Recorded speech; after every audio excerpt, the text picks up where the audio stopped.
নম্বর বাস দিয়ে তো যাওয়া আসা করতাম, আমি থাকতাম বকশীবাজার। নেমে গিয়ে না দেখি আমার চোখ দিয়ে পানি ফুটতেছে। নাম যেহেতু বেলাল, টাকা পয়সা নাই, বাপ মায়ের নাম রাখছে বেলাল, তুমি এক কাজ করো, বলে আল্লাহ ভালো দিছে, আজান দাও। ফ্যামিলি কি বাধা দিত গানের জন্য? ফ্যামিলি তো অবশ্যই বাধা দিত। আমি গান গাওয়া শুরু করলে ওরা সবাই থেমে যেত, কারণ আমাকে তো ফিক্স বেঁধে দেওয়া হয়েছে যে 3,000 টাকার মধ্যেই পাগল তোর জন্যে রে পাগলে মন পাগল, পাগলের সুখ মনে মনে কাগজ করে টাকা গুনে। হ্যাঁ হ্যাঁ, যে সুন্দরী মেয়ে দেখলে ভালো লাগে, আচ্ছা। বাট তাকে চিনি না আমি। মাদ্রাসার স্টুডেন্ট বেলাল খান, সেই সিডির দোকানকে ঘিরেই আড্ডা। 8টা-10টা গান জমা দিলে কোম্পানির মালিক শোনে। সাফল্যটা কি আপনার কাছে? কষ্টের পরের সময়টা, কিন্তু আমার গাওয়ার কথা ছিল না পাগলটার জন্য গানটা। তাদেরই একজন রবিউল ইসলাম জীবন, তাদেরই একজন সুমেশ্বর আলী, লুৎফুর হাসান। আমি আসলাম আর হুট করে আমার কাছে সুবিধা আছে, আমি একটা গান বানিয়ে ফেললাম, আমার কাছে বিয়ে দেবে না, তখনই তো আমি পাগলের মতো কেঁদেছিলাম। যদি আর এক জনম আমি পাই গো, সে জনমে তোমাকেই চাই গো।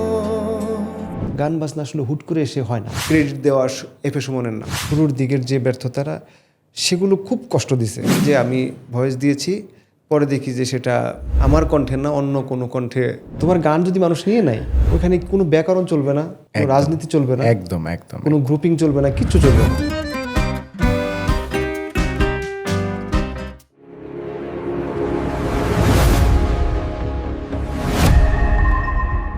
আসসালামু আলাইকুম, সবাইকে স্বাগত জানাই নিয়েনেন.com প্রেজেন্টস দ্য কেজেড রাব্বি শোতে। সাথে আছে আমি কামরুজ্জামান রাব্বি, এবং আমার সাথে রয়েছেন বাংলাদেশের জনপ্রিয় সঙ্গীত শিল্পী এবং সুরকার, দুইবার জাতীয় চলচ্চিত্র পুরস্কার প্রাপ্ত সঙ্গীত শিল্পী সুরকার, আমার প্রিয়, আপনাদের প্রিয়, সকলের প্রিয় বেলাল খান। বেলাল ভাই কেমন আছেন? এই তো আলহামদুলিল্লাহ ভালো আছি। মানে এই যে আপনার সাথে আমার যা সম্পর্ক, তাতে এইভাবে একদম ফর্মালিটিস করে যে বেলাল ভাই কেমন আছেন, কি অবস্থা, কেমন কেমন লাগে না? মনে হয় যে একদম আমাদের এই শোতে আমরা যেটা করতে চাই, আসলে যা মন চায় আমরা নিজেদের মতো করে একটা আড্ডা দিতে চাই। আপনি আমাকে যদি বলতেন আপনার ছোটোবেলা সম্পর্কে, আমি কিচ্ছু জানি না, আমি শুধু জানি বেলাল খান একজন সঙ্গীত শিল্পী, এবং তারপর থেকে আপনার সাথে আমার যখন পরিচয়, বিভিন্ন কথা আড্ডা, অনেকবার দেখা হওয়া, সেই সম্পর্ক তো আছেই, কিন্তু ছোটোবেলার বেলাল খান কেমন সেটা আমিও জানি না, আমার দর্শকরাও জানেন। দর্শকরা নিশ্চয়ই আমাদের কনভারসেশনে টের পাবে যে রাব্বির সাথে আমার আসলে সম্পর্কের তীব্রতাটা কত বেশি। ও একটু এড়িয়ে গেল, যতটা মানে সহজে বলে ফেললা ততটা না। তোমার সাথে আমার সম্পর্কের সখ্যতাটা অনেক বেশি। আসলেই আমরা অনেক কিছু করেছি, অনেক দিন একসাথে চলেছি, একদম। এমন অনেক মধুর স্মৃতি আছে, এমন অনেক কি বলে মধুরের অপোজিশন সেগুলো আছে, কিন্তু সেটাই শুনতে চাই আসলে আমাদের শোতে। কিন্তু বেলাল খানের ছোটবেলা, বেলাল খানের যে বুদ্ধির পর থেকে বেড়ে ওঠা, কোথায় কোন জায়গায় কিভাবে, এইটা আমি জানি কিন্তু খুব কম, এবং আজকে আপনার মুখ থেকে মন খুলে আপনি বলবেন, আমরা শুনবো। আচ্ছা, আমার বেড়ে ওঠাটা তো আসলে আমার গ্রামে। আমার গ্রামের নাম নলুয়া। আচ্ছা, সখীপুর আমার থানার নাম, আর টাঙ্গাইল ডিস্ট্রিক্ট, টাঙ্গাইল জেলা। ইতিমধ্যে অনেকে জানে, অনেকে জানে না। ওকে। একদম আমার এসএসসি কমপ্লিট করা পর্যন্ত আমি গ্রামে ছিলাম, এবং ইন্টারমিডিয়েটের জন্য ঢাকায় প্রথম আসি। সেটাই আমার ঢাকায় প্রথম আসা। আচ্ছা, এ সম্পর্কে এর আগে ঢাকা সম্পর্কে আমার ওই কিতাবীয় যে জ্ঞানটা ছিল সেটাই না সেটাই। কিন্তু গান, এই যে আজকে যেমন আপনার নেশা পেশা সব কিছুই কিন্তু গান, এইটা হবে, গানই যে আপনার পেশা হবে, এটাকে আপনি জানতেন? এটা আমার ওই ভেতরে এক ধরনের কি বলে তাড়না ছিল। ছোটবেলায় যখন মানে কেবল বোঝা শুরু করলাম, তখন থেকে একটা অবজারভেশন, মানে আমার বন্ধু বান্ধবের ভিতরে যখন সবাই আসলে খেলাধুলা কিংবা যাদের বাজারে, যাদের পরিবারের বাপে ব্যবসা করতো, সময় পেলে ওখানে একটু বসতো, আর যারা আমার মতো মানে ফ্রি থাকতো তারা খেলাধুলা নিয়ে ব্যস্ত থাকতো। আচ্ছা, ওই সময়টাতে এটা হয়তোবা আমি বলবো গড গিফটেড কিনা আমি জানি না, হয়তোবা গড গিফটেড হতে পারে। আমার এখনও বিশ্বাস করি এটা উপর থেকেই ফয়সালা। ওই বাচ্চা বয়সে আমার গানটা এত বেশি টানতো। আচ্ছা, মানে গ্রামে তো তখন আসলে আমাদের হোল গ্রামে একটা সিডির দোকান ছিল, সেটা আমার এক কাছের বন্ধুর। তাকে আমরা সম্পর্কে আমার মামা হতো, মিজান মামা। আমরা সেম একটু বয়সের, বাট একই ব্যাচের আর কি। তো তার সাথে সম্পর্কটা ভালো ছিল। তার একটা সিডি শপ ছিল। আচ্ছা, মানে আমি বলছি কিন্তু 8, 9, 10 এই সময়টার গল্প ওকে বলছি। ওকে ওকে ওকে। যখন থেকে আসলে সবাই একটা অ্যাম্বিশনস মানে ভেতরে ভেতরে তৈরি করে ফেলে, আমি বড় হয়ে ডাক্তার হব, ইঞ্জিনিয়ার হব। রাইট। হ্যাঁ, তো আমার মামাও কিন্তু আমাদের, আমি তো পড়তাম আসলে আমার এসএসসি পর্যন্ত পড়াশোনাটা ছিল আমার মাদ্রাসাতে। এটা জানতাম না না, কিন্তু এটা আমি। অনেকেই জানে না। আজকে জানলাম আমাদের এই শোয়ের এবং মাধ্যমে। আমার যে খুব ক্লোজ বাডি ছিল, যারা ছিল একই এজের, ওর হাফ ছিল মাদ্রাসায়, হাফ ছিল স্কুলে, জেনারেল লাইনে, জেনারেল লাইনে। হ্যাঁ, এবং আমাদের নলুয়া বাজারে একটা স্কুল ছিল, আর নলুয়া দাখিল মাদ্রাসা যেটা ছিল, দুটোই কাছাকাছি। এরকম আমরা ভাগ হয়ে পড়াশোনাটা করতাম, কিন্তু সন্ধ্যার পর সবাই একত্র হয়ে সবাই আবার একসাথে। হ্যাঁ, বিকেলের পর থেকে এক হয়ে যেতাম। আচ্ছা, আচ্ছা। কারণ বাজার কেন্দ্রিক আড্ডা ছিল। আর মিজানের দোকানটা ছিল, মিজান মামার দোকানটা ছিল নলুয়া বাজারে, সিডির দোকান। সিডির দোকান। আচ্ছা। ওখানেই করতাম কি, ওখানেই সবাই ওই দোকানকে ঘিরেই আমাদের আড্ডাটা চলতো। মানে মাদ্রাসার স্টুডেন্ট বেলাল খান, সে সিডির দোকানকে ঘিরেই আড্ডা। হ্যাঁ, সন্ধ্যার বিকেলের পর থেকেই, মানে একাডেমিক যে টাইমটা, এটা শেষ করে আমরা সবাই জটলা বাঁধতাম ওখানে। বাহ বাহ। তো ওখানে মিজান, মুক্তা, বাবু, আমি এবং আমার আমার আবার আপন মামা ছিলেন, আমার ছোট মামা, আবার ছোট মামা এখন ইটালিতে থাকেন। ইন্টারেস্টিং, সে আমার ক্লাসমেট ছিল। জোস। তো ছোট মামা ক্লাসমেট, সেও মাদ্রাসায় পড়তো। আমরা একসাথে মাদ্রাসায় যেতাম। কখনো নানু বাড়িতে থাকতাম, তো ওখান থেকে 15 দিনের জন্য নানু বাড়ি থেকে ক্লাস করতাম। আবার আমাদের বাড়িটা বাজারের কাছাকাছি, তো আবার বাজার আমি যখন একা থাকতাম, কিন্তু দিন শেষে মামাও চলে আসতো। আচ্ছা, ওই আড্ডা কেন্দ্রে কি ওই দোকানটাকে ঘিরেই আমাদের, আপনাদের মানে আমার সেম এজের যারা ছিল সবাই একদম 15-20 জন একত্র হয়ে যেতাম। প্রতিদিনই সেটা হতো। প্রতিদিনই হতো এটা। Okay. ওখানে আমরা এই ওকেশনালি যা হতো সেটা ওই দোকানকে বেস করেই হতো। মানে সবকিছু আপনাদের আড্ডা বা ভালো লাগা খারাপ লাগা সবকিছু কেন্দ্র সবকিছু ছিল সেই সিডির ওখানে দোকান। এসে না ঢাললে আমরা একদম, মানে একদম, মানে একদম। কোনোভাবেই আমরা ভেতরে ভেতরে স্বস্তি পেতাম না। তো ওই সময়টাতে সবাই যে যার যার মতো ডিসিশন নিত যে কে কোন কি করবে, এসএসসির পর কে কি করবে। আমার না এই সত্যিকার অর্থে বলতে গেলে এই দোকানের যে এই যে প্রতিদিন নতুন অ্যালবাম আসতো, মিজান মামা তো ব্যবসা করতেন। সে কখনো থানা শহরে গিয়ে কিংবা জেলা শহরে গিয়ে, কখনো কখনো ঢাকা শহর থেকেও এই সিডি কালেক্ট করে নিয়ে গিয়ে ওখানে ডিসপ্লে রাখতো, যে মানে ট্রেন্ডিং যে সিডিগুলো সেগুলো প্লে করতো। তো এগুলোর আওয়াজ, কোন অ্যালবামে 9 নাম্বার গান কি, 10 নাম্বার গান কি, সব আমার মুখস্থ। তো সবাই চলে যাওয়ার পরও অনেক সময় হতো মিজান মামা একটু থানা শহরে কাজে গেছে, আমাকে বলতো যে মামা তুমি ভাগনা তুমি তাহলে একটু বসো। মানে তখন আপনি দোকানদার হয়ে হ্যাঁ, তখন আমি দোকানদার হয়ে যেতাম। সব কিছুর রেট আমার জানা থাকতো, কোন অ্যালবাম কয় টাকা বিক্রি করতে হতো। আবার এমন হতো অনেকে একটা এই ব্ল্যাঙ্ক ক্যাসেট নিয়ে আসতো, নতুন অ্যালবাম যেগুলো আসছে সেগুলো আমাকে এটাতে করে দেন, গানগুলো ট্রান্সফার করে দেন। তো এগুলো আমি টেকনিক্যালি অনেক কিছু ওই সময় আমি মানে জানতাম। ওই দেখা গেল মামা 10 মিনিটের কথা বলে গেছে, আসছে 3 ঘন্টা পর। 3 ঘন্টা আমি দোকানটা রেখে যেতেও পারতেছি না। আমি এই ফাঁকে কি করতাম, যত অ্যালবাম ছিল আমার শোনার বাইরে সব শুনে ফেলতাম। আচ্ছা, তার মানে আমরা এটা বলতে পারি যে বেলাল খানের আজকের সঙ্গীত শিল্পী হয়ে ওঠার পেছনে সেই আপনার ওই মামার দোকানটাই ছিল, পরোক্ষ অনেক অবদান ছিল, অনেক অবদান ছিল সত্যি। আর আরেকটা বিষয় আমার ছোটবেলা থেকেই, মানে আমি এটাকে খুবই মানে নোটিশ করতাম যে আমার মামা ছিলেন আবু বকর সিদ্দিক। রাব্বি তুমি চিনো? আমি চিনি জি। বাংলাদেশের বিখ্যাত একজন লোকসঙ্গীত শিল্পী। হ্যাঁ, বিখ্যাত লোকসঙ্গীত শিল্পী, বেতার বাংলাদেশ টেলিভিশন এবং সারা দেশে ওনার অসংখ্য স্টুডেন্ট। আমিও তো ছোটবেলায় ভাই ওনার গান শুনতাম এবং মনে হতো যে শ্রদ্ধেয় আব্দুল আলিমের পরে কারো গান যদি শুনি, আব্দুল আলিমের মতন একটা দরাজ গলা, ভরাট গলা। আমি তো লোকগান গাই সেই জায়গা থেকে। তো আবু বকর সিদ্দিকের অনেক ভক্ত ছিলাম। আবু বকর সিদ্দিক মামা ছিলেন আমার পাশের বাড়ির, অল্প ডিস্টেন্স, 5 or 7-10 মিনিটসের ডিস্টেন্সের আমাদের পাশাপাশি বাড়ি। মামার বড় ভাই আমার খালু আর কি। আচ্ছা। তো আবু বকর সিদ্দিক সাহেবকে আমি মামা বলে ডাকতাম। ওকে। তো গ্রামে যখন মামা ওই ঈদের সময় কিংবা বিশেষ সময় ছুটি ছাটার ভিতরে গ্রামে যেতেন, সবাই তাকে আলাদা করে দেখতো। আচ্ছা। তো সে যে রাস্তা দিয়ে হাঁটতো সবাই দূর থেকে বলা বলি করতো ওই যে আমাদের সিদ্দিক আসছেন, ওই যে একজন শিল্পী যাচ্ছেন। শিল্পী যাচ্ছে, হ্যাঁ, শিল্পী হ্যাঁ, যাচ্ছে।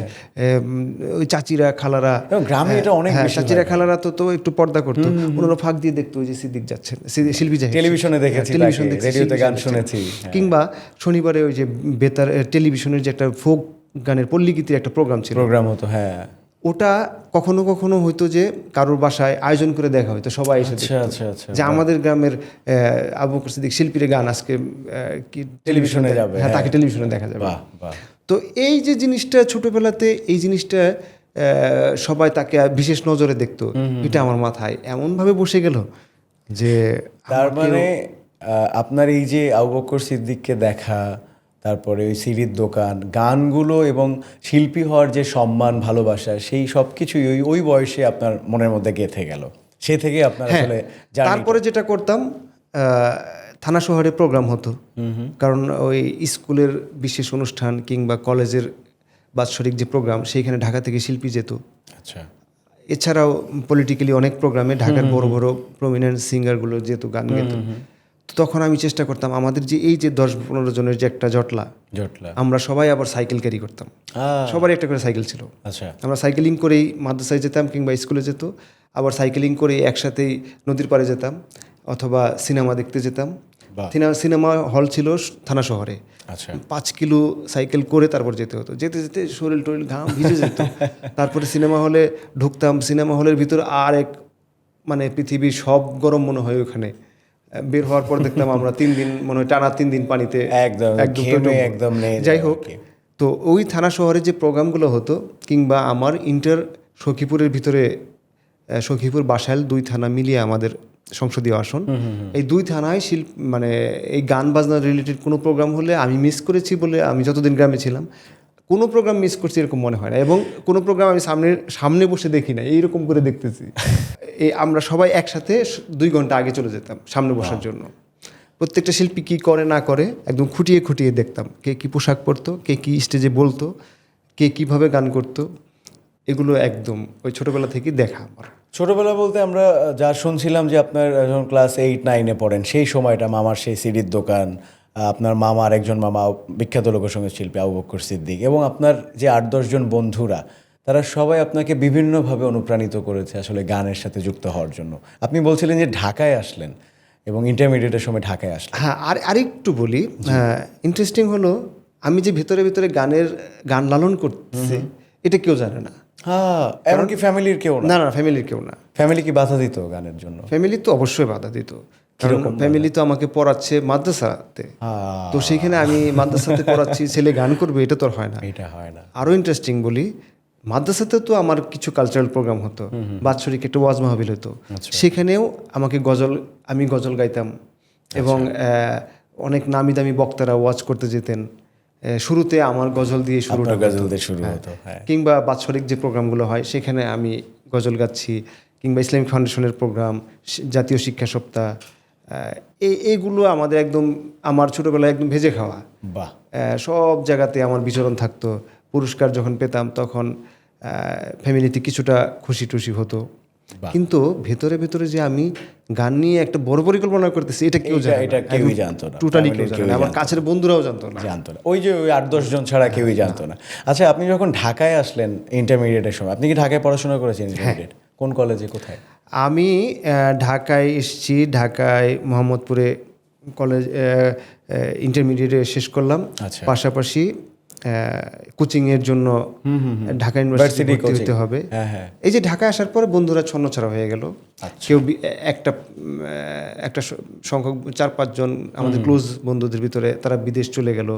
গ্রামের সবার পরিবেশ, সবার তো আর পড়াশোনা করার মানে এক ধরনের ইচ্ছা থাকে না, ফ্যামিলির প্রয়োজনে কেউ কেউ বিদেশ চলে গেল, কেউ অন্য জায়গায় ভর্তি হয়ে গেল। আমি এবং আমার ছোটো মামা ঢাকায় চলে আসলাম। তার মানে আপনার ওই সময়ের যে 8-10 জন বন্ধু ছিল, সেই সার্কেলটা আস্তে আস্তে ভেঙেই গেল।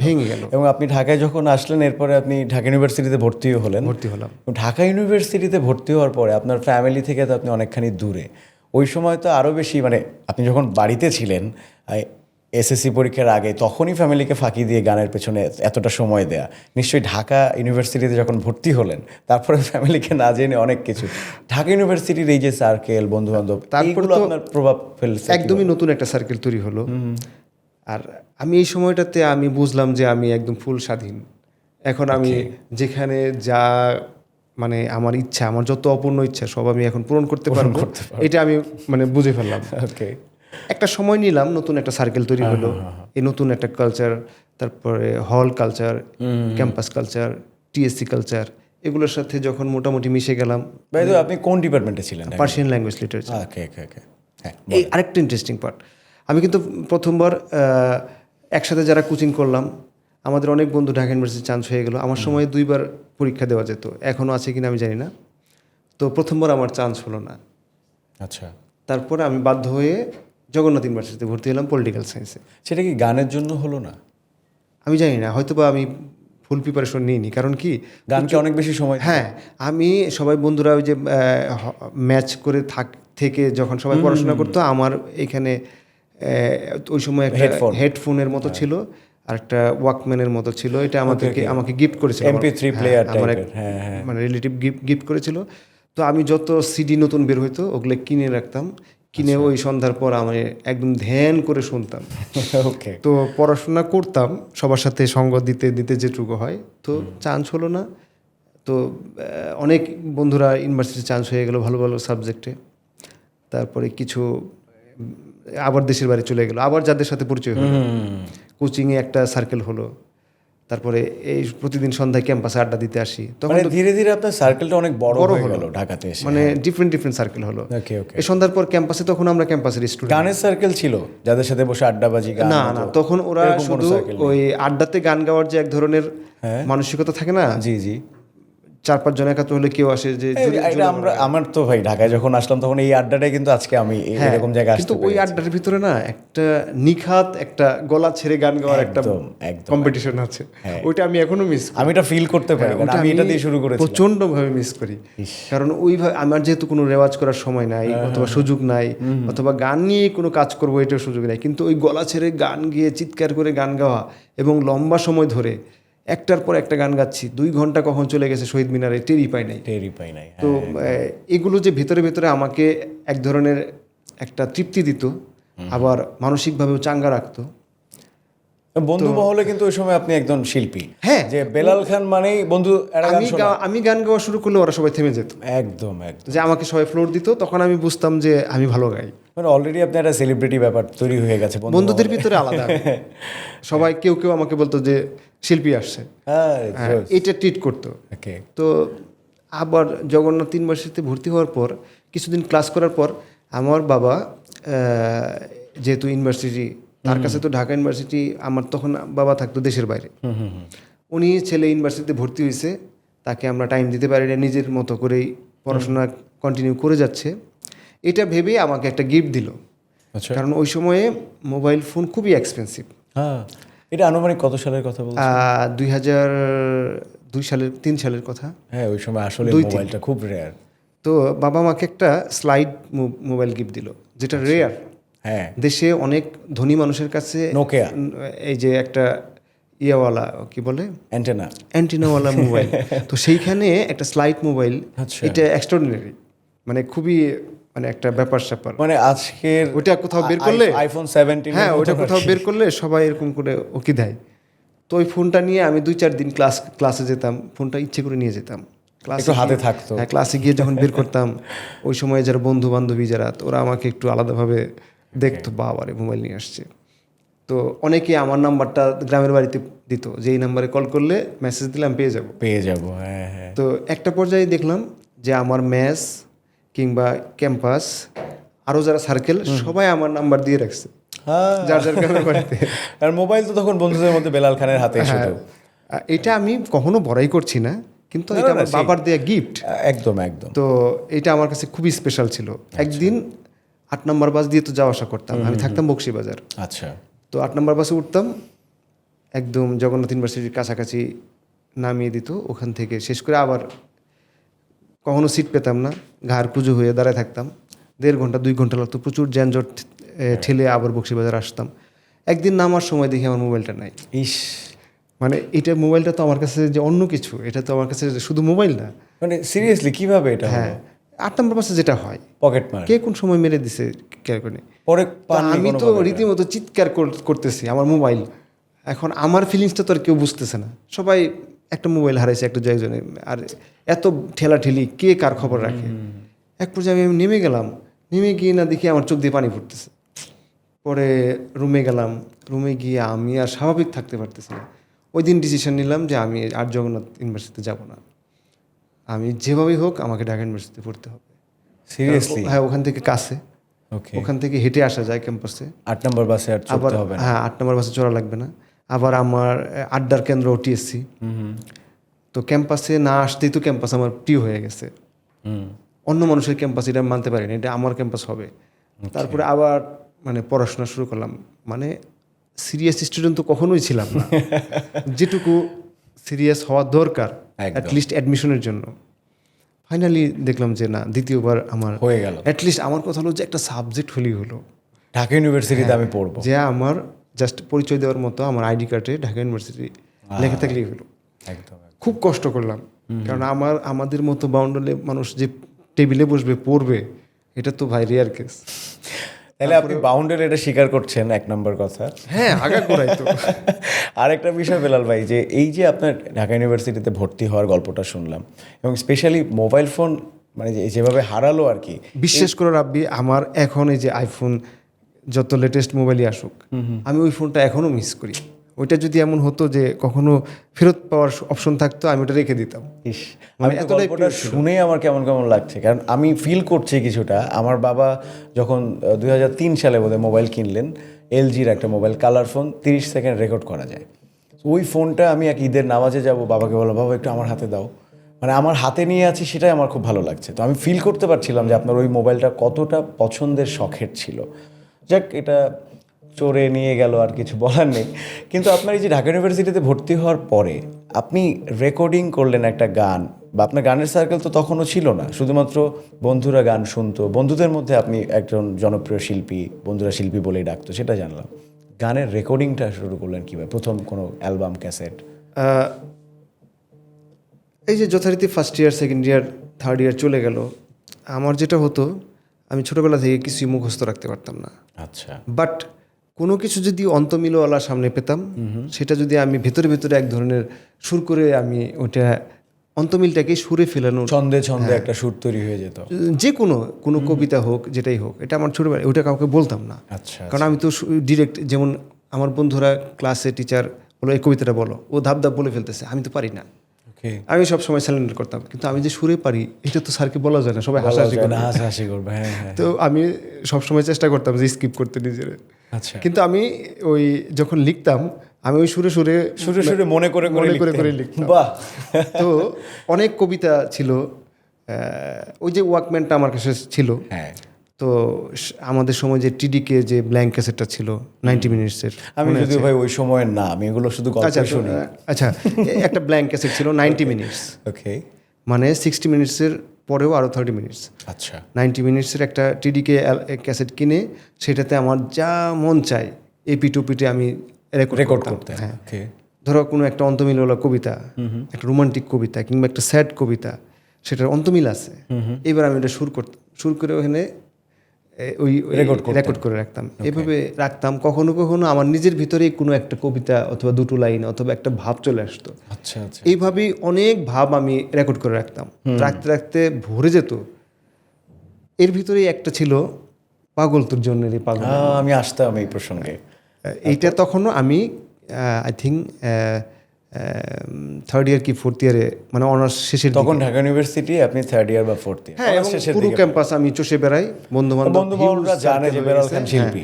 আমার অনেক পলিটিক্যাল বন্ধু ছিল, নন পলিটিক্যাল বন্ধু ছিল, আবৃত্তি করতো, ওরা আমার সার্কেল ছিল। টিএসসি কেন্দ্রিক একটা সার্কেল ছিল, কলাভবন কেন্দ্রিক সার্কেল ছিল, রুকে হলের সামনে আরেকটা সার্কেল ছিল। তারপরে কোচিং লাইনের কিছু বন্ধু বান্ধবরা আসতো যারা টিচিং প্রফেশন ছিল, যারা টিউশনি করে আসতো, ওদের সাথে আমার ডিফারেন্ট অনেক সার্কেল ছিল। মানে ক্যাম্পাসে আবার টিচারদের অনেক টিচার ছিল আমার খুব মানে মানে তখন অলরেডি বেলাল খান একজন জনপ্রিয় হ্যাঁ ক্যাম্পাসের একটা জনপ্রিয় মুখ। জনপ্রিয় একটা ফেস, হ্যাঁ, কারণ অনেক টিচার আমাকে চিনে। আমি শুধুমাত্র গানের জন্যই। হ্যাঁ আমি কারণ ক্যাম্পাসের অনেক প্রোগ্রামে গান করতাম। ওকে, তারপরে অনেক বন্ধু বান্ধবরা আমাকে বলতো যে অন্য ডিপার্টমেন্টের সো অলরেডি বেলাল খান ঢাকা ইউনিভার্সিটিতে সেলিব্রিটি একজন শিল্পী। সেলিব্রিটি কি জানি না এই তো কিন্তু সেলিব্রেট করা যায় বেলাল খানকে যে আমাকে সবাই আপন করে নিত, একদম এটা তো আমি বুঝতাম যে ছোটবেলা থেকে আমি জানতাম যে যে গান গায় সে তাকে সবাই আপন ভাবে। আপন ভাবে। আমার মামাকে সবাই আপন ভাবতো, সে যে রাস্তা দিয়ে যেত সবাই ওটা আলাদা করে দেখতো। তো এটা তো আমার ছোটবেলা থেকেই আমি টের পাইছি, সেটা পাচ্ছিলেন তখন। হ্যাঁ ক্যাম্পাসে আসার পর এটা আরো রিলেট করতে পারলাম যে আসলেই গান গাওয়ার কারণে অন্য ডিপার্টমেন্টের বন্ধুরা আমাকে বলে যে আমাদের দোস্ত আমাদের সামনে একটা প্রোগ্রাম আছে ডিপার্টমেন্টের, তুই একটু এক ফাঁকে এসে 2টা গান গেয়ে দিয়ে যাস। তো যেতাম, ওই ডিপার্টমেন্টের টিচারও আমাকে চেনা শুরু করলো। আচ্ছা, অনেক টিচারই আমাকে চিনে। এমন হয়েছে যে কখনো আমার পকেটে টাকা নাই, আমার ডিপার্টমেন্টের কোনো টিচারের কাছে বললাম স্যার আমার টাকা লাগবে, কত লাগবে, এত লাগবে, নিয়ে নাও।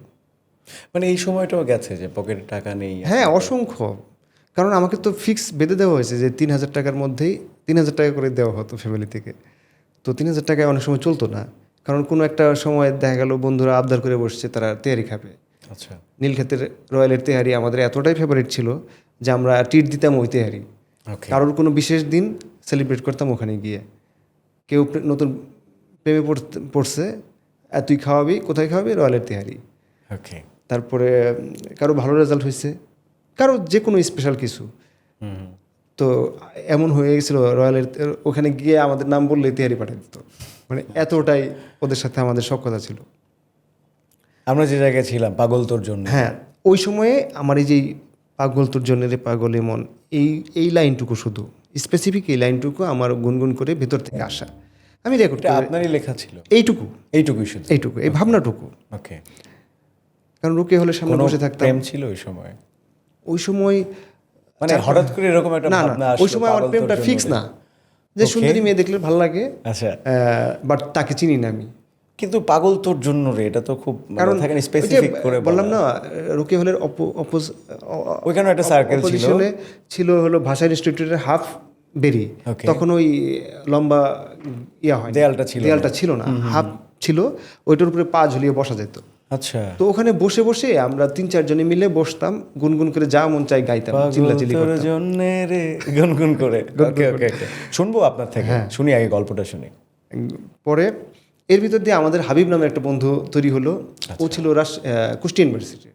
ওকে, ও ছুটি পেলে আমাদের এখানে চলে আসতো ঢাকা। হ্যাঁ চলে আসতো, এবং আমাদের হল ওর হল, আমার রুম ওর রুম, এরকম আমাদের যে বন্ধুর রুম ফাঁকা ওইখানে ও ঘুমাইতো। ও ধরো বাড়ি ছিল কুমিল্লা, ও 7 দিনের ছুটি পেয়েছে, বাড়িতে না গিয়ে আমাদের হলে চলে আসতো, মানে আমাদের সাথে এতটাই মিশতো। ও কি বন্ধুত্বটা কিভাবে? ও মিউচুয়াল ফ্রেন্ড। ওকে ওকে, হ্যাঁ আমাদের নামে, আমার আরিফ নামে একটা ফ্রেন্ড ছিল, ওই বসে চলে গেছে, ওর ফ্রেন্ড ছিল। কিন্তু আমার কাছে মনে হচ্ছে যে বেলাল খানের গান বা বেলাল খানের সাথে যে মেশা, সেটা তার তখনই ভালো লেগে গিয়েছিল। হ্যাঁ একটা হয় না মিউচুয়াল ফ্রেন্ড অনেক সময় ক্লোজ হয়ে যায়, হ্যাঁ। ওকে, তো ও আইসে প্রায় গল্প বলতো, দোস্ত গ্রামে একটা মেয়ের খুব পছন্দ, পাগলের মতো পছন্দ করি, শালার মেয়েটা আমার পাত্তাই দেয় না। এই পাগল নিয়ে বারবার বলতো, পাগলের মতো পাগল, মেয়ের জন্য পাগল, এইসব পাগলামি বলতে বলতে বলতে কানের কাছে ঘ্যান ঘ্যান করতো। বুদ্ধি দোস্ত একটা বুদ্ধি আছে, তুই কিছু খাওয়া, এসব করে খাইতাম ওরে, কারণ ওর ব্যবসা ছিল। আচ্ছা, ওর থেকে খাইতেন আপনি? হ্যাঁ, কারণ আমরা তখন সবাই স্টুডেন্ট, বুদ্ধি দেওয়ার জন্য খাইতেন, নর্মাল স্টুডেন্ট, কিন্তু ওর একটা ব্যবসা আছে, ওর একটা চশমার দোকান, ফ্যামিলির ব্যবসা ছিল, ওখানেও মাঝে মাঝে বসতো। ও মানে আমাদের সার্কেলের মধ্যে একটু রিচ ছিল। আচ্ছা, তো অনেকে টিউশনি করতো, অনেকে এটা করতো, ও ছিল ব্যবসায়ী। তো ওরে একটু খুব মানে ওই জাতীয় কথাবার্তা, দোস্ত তোর খবর কিরে, কদ্দুরা গেলি, আমার কাছে একটা আইডিয়া আছে, এইসব বললে টললে একটু ইমোশনালি খাওয়াইতো। আচ্ছা, তোর কাছ থেকে খেতাম, খেতে খেতে এই যে পাগল মাগল বলতো, হঠাৎ করে আমার ভেতরে এই যে আইডিয়াটা চলে আসলো, পাগল তোর জন্য পাগল এমন। এইটুকুই পরে রেকর্ড করে রাখছি, আর কিছু সেই টিডিকে ক্যাসেটে। হ্যাঁ, তারপরে এইভাবে অসংখ্য কবিতা, এটা সেটা, টিএসসি আড্ডা চলতে লাগলো। দেখতে দেখতে অনার্স শেষ হয়ে গেল। অনার্স সম্ভবত ফাইনাল পরীক্ষা দিয়ে দিলাম। এর ভিতরে আমার ভূত চাপলো যে অনার্স তো একটা গতি হলো, অ্যাটলিস্ট গ্র্যাজুয়েশনের শেষের দিকে, আর সময় পেলেই আমি বেলি রোডে আসতাম আড্ডা দিতে। আচ্ছা, এটা আমার অনার্স 3rd ইয়ারের পর থেকেই, ওকে, যে গান কিভাবে রেকর্ড হয় এটা আমাকে জানতে হবে। তখন তো এই বাসায় বাসায় হোম স্টুডিওটা ছিল না, স্টুডিওর একটা পাড়া ছিল, স্বর্ণপট্টি যেরকম মাছপট্টি ওইরকম স্টুডিও পাড়াই ছিল আলাদা। স্টুডিও পাড়া ছিল বেলি রোড, অনেকগুলো স্টুডিও কাছাকাছি জায়গায় ছিল। তো ওখানে এসে বসে থাকতাম আচ্ছা। স্টুডিওর সামনে, কেউ আমাকে চিনে না, বসে থাকতাম। দু একজন নতুন আমার মতো যারা মিউজিক লাভার তাদের সাথে পরিচয় হতো। কেউ গান লিখতে আসছে ঢাকায়, কেউ অমুকরে দেখতে আসছে, কেউ আসিফ ভাইরে দেখতে আসছে, কেউ মনির খানকে দেখতে আসছে, আচ্ছা। কেউ আইব বাচ্চুকে দেখবে, বাহ। এই রাস্তা দিয়ে নাকি যায় আসে। এই স্টুডিওতে এরকম এরকম অনেকের সাথেই আমার পরিচয় হলো এই স্টুডিও পাড়ায় এসে। তাদের যদি নাম বলি তুমি খুবই মানে ইন্টারেস্ট ফিল আপনি করবা। বলতে চাইলে আমি শুনতে চাই প্লিজ। তাদেরই একজন রবিউল ইসলাম জীবন, তাদেরই একজন সোমেশ্বর আলী, লুৎফুর হাসান, এই আমার গায়ে কাটা দিয়ে উঠেছে জাহিদ আসলে। আকবর। আমি সিরিয়ালি বলে শেষ করতে পারবো না। বাহ। এই আমাদের দেশে এই সময়ে অনেক গীতিকবি যাদের স্বমহিমায় মানে স্বনামে প্রতিষ্ঠিত, মোস্ট অফ তারা। দারুণ। তো এদের সাথে আমার ওই সময়ে টুকটাক ভাব জমানো, যে একা দাঁড়ায় থাকার চেয়ে একজন মানুষের সাথে কথা বলি, একটা নতুন চা পরিচয় খেয়ে, তৈরি করা। অথবা তার ভাব কি, সে কি। ওই সময় আমরা হঠাৎ করে দেখা গেলো 3-4 জনে মিলে আড্ডা দিচ্ছি, পাশ দিয়ে আসিফ আকবর যাচ্ছে, একজন বলে উঠতো এই যে আসিফ আকবর যাচ্ছে, সবাই সাইলেন্ট দাঁড়ায় থাকতাম, সোজা হয়ে সালাম টালাম দিতাম। ওকে। আমাদেরকে তো আর চিনে না, হ্যাঁ ওয়ালাইকুম আসসালাম বলে চলে যেত।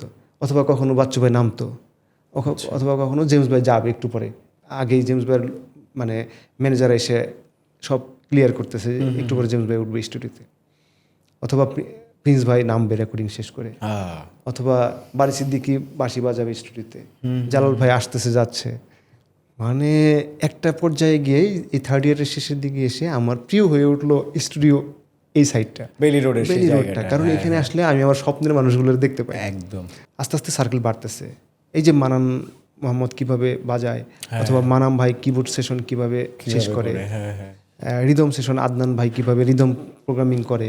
আপনি ঢুকে গেলেন মোটামুটি। হ্যাঁ, আস্তে আস্তে দুই একজনের সাথে আমার পরিচয়, একজনের মাধ্যমে আরেকজনের মাধ্যমে।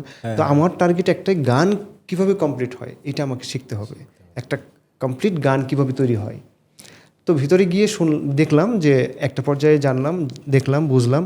সুরকার প্রথমে গানটা সুর করে, ওই সময়ের সিস্টেম যে অ্যানালগ সিস্টেম যে গান, তারপরে সে তার মতো করে গানটাকে ডিজাইন করে। হয়তোবা প্রথমে রিদম প্রোগ্রামিং যে করে তার সাথে বসে, রিদমটা শেষ হলে তারপরে যে কিবোর্ড প্লে করে। অনেক সময় কিবোর্ডিস্ট নিজেও সুরকার। তো যদি সুরকার হয়, সুরকার মানে কিবোর্ডিস্ট নিজে না হয়, অন্য কেউ হয়, তো সে তাকে ব্রিফ দেয়, সে কী ধরনের মিউজিক চায়, কী ধরনের, এইভাবে গানটা তৈরি হয়। আগে একটা ট্র্যাক তৈরি হয়, ট্র্যাকের পর শিল্পী এসে ভয়েস দেয়। ওকে। ভয়েস দেওয়ার পর কখনো কখনো কিছু মানে ফুল কমপ্লিট ট্র্যাক হয় না, হাফ কমপ্লিট ট্র্যাকের উপরে ভয়েস দেয়, ভয়েস দিয়ে যায়। বাকি কিছু অ্যাকুস্টিক পরে বাজানো হয়, কিংবা পুরো ট্র্যাক আগে ফাইনাল হয়, পরে সিঙ্গার ভয়েস দেন, তারপরে মিক্স মাস্টার করে, তারপরে সেটা চলে যায় পুরুন ঢাকার পাটুয়াটলিতে। আচ্ছা। ওখানে তখন সঙ্গীতা, সাউন্ডটেক সব মাদার কোম্পানির হাবটা ওখানে, মানে সিডি ডিস্ট্রিবিউশনের হাবটা হলো পুরান ঢাকা, ওই পাটুয়াটলির ওইদিকে। তো একদিন শখের বসে ওইদিকেও গেলাম, পাটুয়াটলি কি এটা দেখতে হবে, এইদিকেরটা ব্যাপারটা তো বুঝলাম আমি। কারণ এদিকে যখন গানগুলো শেষ হয়, মাস্টার কপিটা চলে যায় ওখানে, ওখানে কি হয় এটা আমার জানতে হবে। ওখানে গিয়ে এই কোম্পানির লোকদের সাথে দু একজনের সাথে পরিচয় হওয়া শুরু করলাম, সখ্যতা তৈরি করলাম। এক পর্যায়ে বুঝলাম যে কিভাবে কি হয়। তো একটা ওটারে বলে ডেট আর কি। আচ্ছা। মূল মাস্টার কপিটা ওইটা ওখানে চলে যাওয়ার পর ওইটা থেকে এবার একটা ডিজাইন হয়, ক্যাসেটের কভার হয়। কোম্পানি ভালো শিল্পীর গান যেগুলো ভালো লাগবে, কিংবা যারা রেগুলার সিঙ্গার বাজারে যাদের ক্যাসেট চলে তাদেরটা তো আছেই, নতুন শিল্পীদের বেলায় কী হয় এটা আমার জানা টার্গেট। ওকে। তো শুনলাম যে এরকম 8টা-10টা গান জমা দিলে কোম্পানির মালিক শুনে ডিসিশন নেয়, ভালো লাগলে সে তার খরচ দিয়ে এটা। তার মানে আপনাকে প্রথমে একদম নিজের খরচে নিজের দায়িত্বে 8টা-10টা গান রেডি করতে হবে। হ্যাঁ, ওই সময়ের সিস্টেমটা এটা ছিল। হ্যাঁ, সেইটা করে ফুল একটা ক্যাসেট আপনাকে কোম্পানির মালিককে শোনাতে হবে। হ্যাঁ, এটা হয়, পুরো প্রসেসটা হয় একজন মিউজিক ডিরেক্টরের আন্ডারে। ওকে ওকে ওকে। অথবা একজন সুরকারের মানে আন্ডারে। যা খরচ হয় মিউজিক ডিরেক্টর দায়িত্ব নিয়ে উনি এটা করবেন। কখনো কখনো এটা একটা নতুন গ্রাম থেকে আসা কোনো শিল্পী, নতুন শিল্পী একটা মিউজিক ডিরেক্টরের আন্ডারে এটা করে, সে তার জন্য গান বানায়, অল প্রসেস ডান হওয়ার পর সেই কপিটা মাস্টার কপিটা জমা দিয়ে দেয় কোম্পানিতে, কোম্পানির সাথে মিউজিক ডিরেক্টর একটা কন্ট্যাক্টের মাধ্যমে এটা সারা দেশে ডিস্ট্রিবিউশন হয়। আচ্ছা। এটা ছিল ওই সময়কার regular process. Regular process. Belal ভাই, আমি একটু আটকাই এই জায়গাটাতে। আপনার পাগল তোর জন্যে কীভাবে সৃষ্টি হলো সেটা তো শুনছিলাম, কিন্তু মাঝখানে যে টপিকটা আপনি বলছিলেন, এখন বর্তমান সময়ে আমরা ইউটিউবে কিন্তু গানগুলো আপলোড করি, ইউটিউবের মাধ্যমে প্রচার হচ্ছে গানগুলো, বা অনলাইন ডিস্ট্রিবিউশনও হচ্ছে। ইউটিউবের গান রেকর্ডিং বা এখনকার যে রেকর্ডিং সিস্টেম আর তখনকার যে সিস্টেমটার কথা আপনি বলছেন, আপনার কি মনে হয় তফাৎটা কতটুকু এবং কীরকম? এটা মানে ভালো মন্দের কথাও যদি বলি, সেটাও আপনি কিভাবে দেখেন এই ব্যাপারটাকে?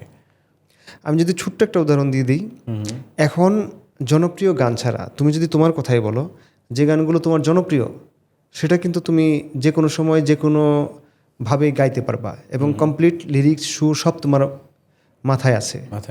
কিন্তু যেটা একটু কমপ্লিটলি অজনপ্রিয়, সেটার সম্পর্কে বলতে গেলে তুমি কিন্তু হয়তো বা পারবো না, একটা লাইন বলতে পারবা অথবা দেখতে হবে, পুরো গানের লিরিক্স দেখতে হবে। ওই সময় যেটা হতো, গানগুলো তো একটা ম্যানুয়াল সিস্টেমে রেকর্ড হতো, বারবার রিটেক হতো। নতুন শিল্পীর প্রত্যেকটা গান যে গানটা একসাথেই গাইতে হতো, একবার এক টেকে, একবারে না গাইতে হলেও অনেকবার গাইতে হতো। এখন যেটা হয়, শিল্পী গানটা আমাকেও যদি বলা হয় নতুন অমুক গানটা গাইতে বলা হয়, আমি কিন্তু গাইতে পারবো না, কারণ আমার গানটার রেকর্ডিংটাই ওইভাবে হয়েছে যে দেখে দেখে গাইলাম, ডাবিং করছি আমি। এই ডাবিং জিনিসটা একরকম, ডাবিং জিনিসের আউটপুট একরকম, আর একটা গান একদম ভেতর থেকে আত্মস্থ করে নিজের সর্বস্ব সত্তাগুলো দিয়ে সেটা অনুধাবন করে ডেলিভারি দেওয়া, এটা তো দুই ধরনের। আচ্ছা, এই যে জনপ্রিয় কথা বললেন, জনপ্রিয় গানগুলো আমরা আজকে দেখছি যে জনপ্রিয় গান সেভাবে খুব বেশি হচ্ছে না, খুব বেশি গান জনপ্রিয় হচ্ছে না, বরং শর্ট ভিডিওগুলো কিন্তু অনেক জনপ্রিয় হচ্ছে। এই শর্ট ভিডিওগুলো কি কোনোভাবে গানকে জনপ্রিয় হওয়ার জন্য কোনোভাবে বাধা দিচ্ছে কিনা বা ক্ষতি করছে কিনা শর্ট ভিডিওগুলো?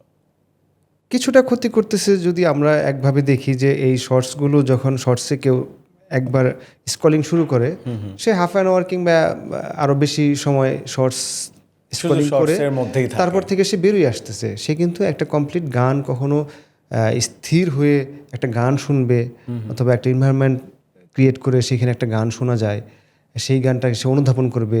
লাস্ট যেমন আমাদের সময় যেটা হতো অথবা আগের সময়গুলো যেটা হতো, যে দ্বিতীয় অন্তরার শেষ লাইনে এমন একটা ওয়ার্ড, সেই ওয়ার্ডটা নিয়েও আলোচনা হতো। যে এখনকার আসলে ওই ভাইরাল টপিকে যে অংশটুকু হাইলাইটস হচ্ছে, শর্টসটা নিয়ে আলোচনা হচ্ছে, শর্টসে তো আমরা একটা বিশেষ অংশ হাইলাইটস করতেছি, শুধু হাইলাইটসের পার্টটার আলোচনা হচ্ছে। এবং এটার আগে পরে কি অনেক আছে যে এই গান শুনছি শুধু ওইটুকুই শুনছি। হ্যাঁ, এরকম অসংখ্য গান আমার নিজেরই, আমাকেই অনেকেই বলে যে আপনার ওই গানটা আছে না, যে ওই শুধু ওই পার্টটুকু বলা হয়, অথচ গানের টাইটেল আমি অন্যটা দিছি, কিন্তু সামহাও ওই একটা কুরাস পার্ট হাইলাইটেড হয়ে গেছে, সেটাই শর্টসে ঘুরছে, সেটাই টিকটকে ঘুরছে, সেটাই অল ওভার চলতেছে, সবার মনে সেইটাই, সবাই মনে করে গানের নামও বলতেছে ওইটা, অথচ গানের টাইটেল কিন্তু ওইটা না, অন্যটা। এই যে বাংলা গানের সংকট, আপনার কি মনে হয় যে সংকটে পড়ে গেছে বাংলা গান, বা সংকট আসলে? না, সংকটে পড়ে গেছে এমন না, কারণ এখনও প্রচুর মেধাবীরা কাজ করছে, প্রচুর ভালো গান তৈরি হচ্ছে। তো সংকট আমি বলবো না, সংকট এই জায়গাটাতে যে ভালো গান পৃষ্ঠপোষকতা করার একটু অভাববোধ, এই জায়গাটাতে সংকট। কিন্তু ভালো গান তৈরি হচ্ছে না, এইটার সংকট না। নতুনদের জন্য আপনি কি বলবেন? আপনি বলছিলেন যে অনেক মেধাবীরা কাজ করছে, এদের ভুল কি, বা এরা সঠিকটাই বা কি? যারা নতুন কাজ করছে, আমিও তো নতুন, আমরা যারা কাজ করছি তাদের জন্য আপনি কি বলতে চান? আচ্ছা, আগে আমি আসলে এটা ফিল করতাম না, যেমন আমাদের পূর্বপুরুষরা যখন বলতো অথবা আমি যখন শুরু করেছি সেই সময়ে যারা বলতো গান হলো একটা কি বলে একটা সিলসিলা পরম্পরা, গুরু শিষ্য কিংবা একটা উস্তাদ শিষ্যের একটা পরম্পরা, হ্যাঁ, একটা তরিকার মাধ্যমে গান করতে হয়। গান বাজনা আসলে হুট করে এসে হয় না। হুট করে এসে আপনি একটা জনপ্রিয় গান করতে পারবেন, একটু ভাইরাল হইতে পারবেন, কিন্তু গানের স্থায়ী মানুষ হওয়ার জন্য একটা পরম্পরা লাগবে। সো আমি যা বুঝলাম আপনার কথায়, যে আমরা যারা নতুন জেনারেশন বা আমরা এখন যারা কাজ করছি নতুনরাই, তাদের এই পরম্পরার একটু অভাব, অথবা একটা বিচরণের পর একটা অঙ্গনে আমি একটা অঙ্গনের বাসিন্দা হতে যাচ্ছি, সেই অঙ্গনের ডিটেলস যদি আমি না জানি, সেই অঙ্গনের ইতিহাস, ঐতিহ্য, সেই অঙ্গনে টিকে থাকার যে মেটেরিয়ালসগুলা অথবা কিছুই আমি জানি না, আমার একটা গান ভাইরাল হয়ে গেছে, তো আমাকে নিশ্চয় ওই অঙ্গনের মানুষগুলো তাদের বাসিন্দা মনে করবে না, বলবে যে হ্যাঁ আসছে, মেহমান মনে করবে। তো এইটাই আর কি। যে আপনি যে পরম্পরার কথা বলছিলেন, এখন তো 2026 সালে এসে এআই দিয়ে মিউজিক হচ্ছে, এআই দিয়ে গান গাওয়া হচ্ছে। এই এআই কি মিউজিক ইন্ডাস্ট্রিকে চেঞ্জ করে দিবে? না, চেঞ্জ করে দেবে না, পরম্পরা তো অনেক কিছু। এই যে টেকনোলজিক্যাল যে জার্নিটা, এটা তো আমি কিন্তু অ্যাভয়েড করতে পারবো না।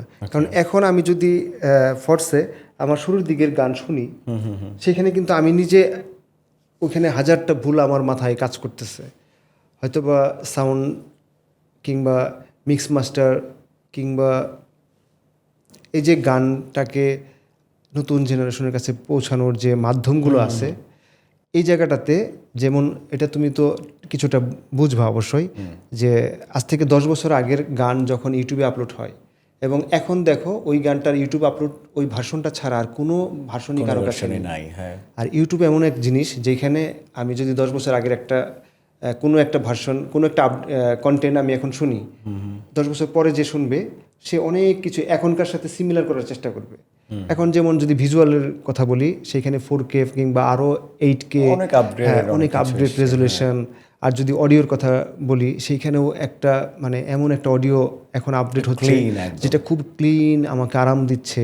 কিন্তু আমি যখন 10 বছর আগের অডিও শুনবো, সেখানে অনেক কিছু থাকবে না, একটু মনো সাউন্ড, এখনকার মতো 5:1 নাই, এক কানে দিলে কিছুক্ষণ শোনার পর কান ব্যথা করবে। কিন্তু বেলাল ভাই, 10 বছর আগেও তো আপনার পাগল তোর জন্য রে, 10 বছরের বেশিই হবে বোধ হয়। আমি এটাতে আসতেছি, এটা খুব ইন্টারেস্টিং। এটা বিশেষ করে যারা গানের সাউন্ড প্রসঙ্গে মনে হয়, হ্যাঁ, যারা গানের মানুষ তারা খুব ফিল করতে পারবে, ইন জেনারেল পাবলিক অনেক কিছু ফিল করতে পারবে না যে পার্থক্যটা কোথায়। তো এখনকার এই ক্রিস্পি সাউন্ড আমাকে খুব হ্যাপিনেস দিচ্ছে, ওকে, কিন্তু একটা জিনিস দিচ্ছে না, সেটা হলো এই যে গান শোনার পর যে নিজে তাড়িত হওয়া। আচ্ছা, ওইটা দিচ্ছে না কেন?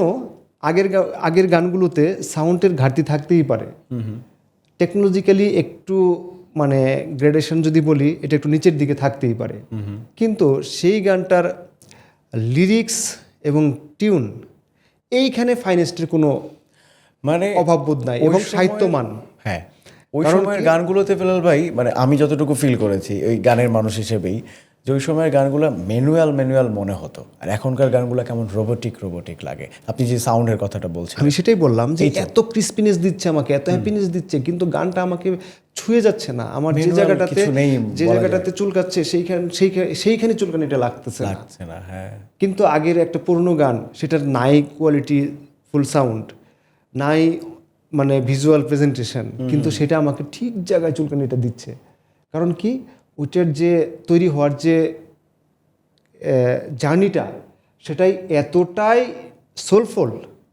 আর আমাদের এই শর্ট জার্নিটা, যে ওভারনাইট গান তৈরি করার যে জার্নিটা, তো একসাথে স্টুডিওতে 10টা গানের ভয়েস, এবং এখনকার গানের সবচেয়ে দুর্বল দিক হলো লিরিক্যালি মানে সাহিত্যমান অনেক পড়ে গেছে, এই জায়গাটাতে বেশি পরিমাণে দুর্বলতা। এই কারণে আর গান সবসময় বেঁচে থাকে লিরিক্স দিয়ে, কখনো শিল্পীর গায়কী দিয়ে না, কখনো হেভি সুন্দর সাউন্ড দিয়ে না, সবচেয়ে উন্নত মিউজিশিয়ান মিউজিক করছে সেটার কারণে না, গানের লিরিক্সের সাহিত্য মূল্য দিচ্ছে। কারণ সেটাই, তার মানে এটাও কিন্তু আমাদের এই বর্তমান সময়ের বাংলা গানের একটা বড় সংকট আমরা বলতেই পারি। আপনার কথায় এইটা আমরা বলতে পারি, এটা একটা সংকট, যে গানের সাহিত্যমানটা কমে গেছে।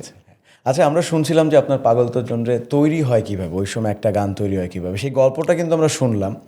আপনার তৈরি হওয়া প্রথম গানটাই কি ছিল পাগল তোর জন্য? এবং এই গানটা যখন তৈরি হলো, মানুষের কাছে অনেক সাড়া ফেলে দিল, যে বেলাল খানের একটা জনপ্রিয় গান পাগল তোর। আমি নিজেও কিন্তু ওই সময় শুনতাম পাগল তোর জন্য, একদম একটা অন্ধকার, একটু কোনো একটা জায়গায় ভিডিও, মানে লাইটিংটা একটু ব্ল্যাক ছিল, এরকম কিছু একটা, সাদা কোনো পোশাক পরা ছিল মেবি। এইটা তো আসলে সিনেমার জন্য আমি ওই সময় স্মৃতিটা, এটা বিভিন্নভাবে ওই সময়ে অনেকে হিন্দি কোনো একটা মুভির গানের সাথে এটা ম্যাচ করে দিয়ে ভাইরাল করে দিয়েছে, কারণ ইউটিউবটা কেবল জনপ্রিয় হচ্ছে। তো অনেকভাবেই গানটা মানুষ আপনি কি জানতেন যে এই গানটা আপনাকে এইভাবে খ্যাতি এনে দিবে? ওটা জানতাম না, কিন্তু গানটা গাইতে গেলে না আমার মানে এক ধরনের একটা মায়া অনুভব করতাম। সেই বন্ধুর কাছ থেকে একটু টিপস দিয়ে, বন্ধুর কাছ থেকে খাওয়া এবং বন্ধুর সেই প্রেমটা থেকে পাগল তোর জন্য খুব কনসেপ্টটা ইন্টারেস্টিং আসা। হলো এই গানটা নিয়ে বেশ কিছু কন্ট্রোভার্সি আছে। আচ্ছা। কারণ এই গানটা আমি কয়েকভাবে মার্কেটে মানে প্রচার করেছিলেন বা না, এনেছিলেন? প্রথম গানটা তো আমার সুর করা। আচ্ছা, এবং লেখাকার ছিল? লেখাটা ছিল, প্রথম ভার্সনটার লেখা ছিল মুক্তাদির মাওলা নামে আমার এক বন্ধু। তাকে দিয়ে আমি বললাম যে এই গানটার এই দুইটা লাইন আমি বললাম না যে এইটা আমার মাথা থেকে এসছে, মুক্তাদিরকে বললাম যে এই গানটার বাকি অংশ লিখে দিলেন। ওকে। সে লিখে দিল। সেইখানে কিন্তু মুখে বলি দূরে যা মন বলে থেকে যায় এগুলো ছিল না, অন্য কথা ছিল। দেন ওই সময় তো আমার, তুমি যেটা বললা যে একটু আগে বললাম যে 3,000 টাকা দিয়ে আমাকে সারা মাস চলতে হতো। তো আমিও প্রচুর সোর্স খুঁজতাম কোথায় একটু কাজ করে টাকা পাওয়া যাবে। আচ্ছা। তো বেলি রোডে যেহেতু আসা যাওয়া হতো, এইখানে এখনকার ভাষায় যদি বলি, আমাদের মিউজিকের যে কিছু বাজারি ভাষা আছে, যে অনেক ছোট শিল্পীদেরকে একটু বাজেভাবে ট্রিট দেওয়া হয় গ্রাম থেকে যারা আসে, যে এরকম মুরগা বানাইতে হয়। হ্যাঁ, যে কিন্তু আমি ওইটা করতাম না, আমার বেস্ট দেওয়ার চেষ্টা করতাম। আপনার অপশন ছিল মুরগা বানানোর, হ্যাঁ, কিন্তু আপনি বানাইতেন না। ওকে। তো একটা ছেলে আসলো, তার নাম কিরণ। আচ্ছা। কুমিল্লার ওই অঞ্চলের বাড়ি। সে এসে ওই বেলি রোডে ওইভাবে দাঁড়িয়ে থাকা অবস্থায় তার সাথে আমার পরিচয়। মানে ও ঠিক ভবিষ্যতের বেলাল খানের মতো করে মানে একটা শিল্পী হতে চায়। ওকে। তো ও যাদের সাথে কথা বলছে তারা যে অ্যামাউন্টটা ওকে শুনিয়েছে সেটা নিয়ে ও কোনোভাবে করতে পারে না। ওর যে একটা লিটল বাজেট আছে, তাও সে এলাকার বড় ভাই অমুক তমুক সবাইকে ধরে একটা টাকা অ্যারেঞ্জ করছে।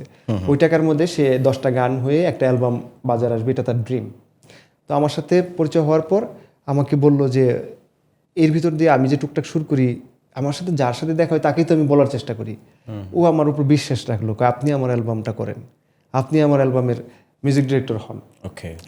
দেন আমি ওর সাথে একটা কমিটমেন্টে যাওয়ার পর আমার যত সুর করা গান যেটা ও পছন্দ করতো, ও আমার সাথে হলেও থাকতো। আচ্ছা। ওকে আমি সব শুনাইলাম, আমার স্টকেই আছে। ও বেছে বেছে বললো যে এই গানটা, এই গানটা, এই গানটা, এই গানটা।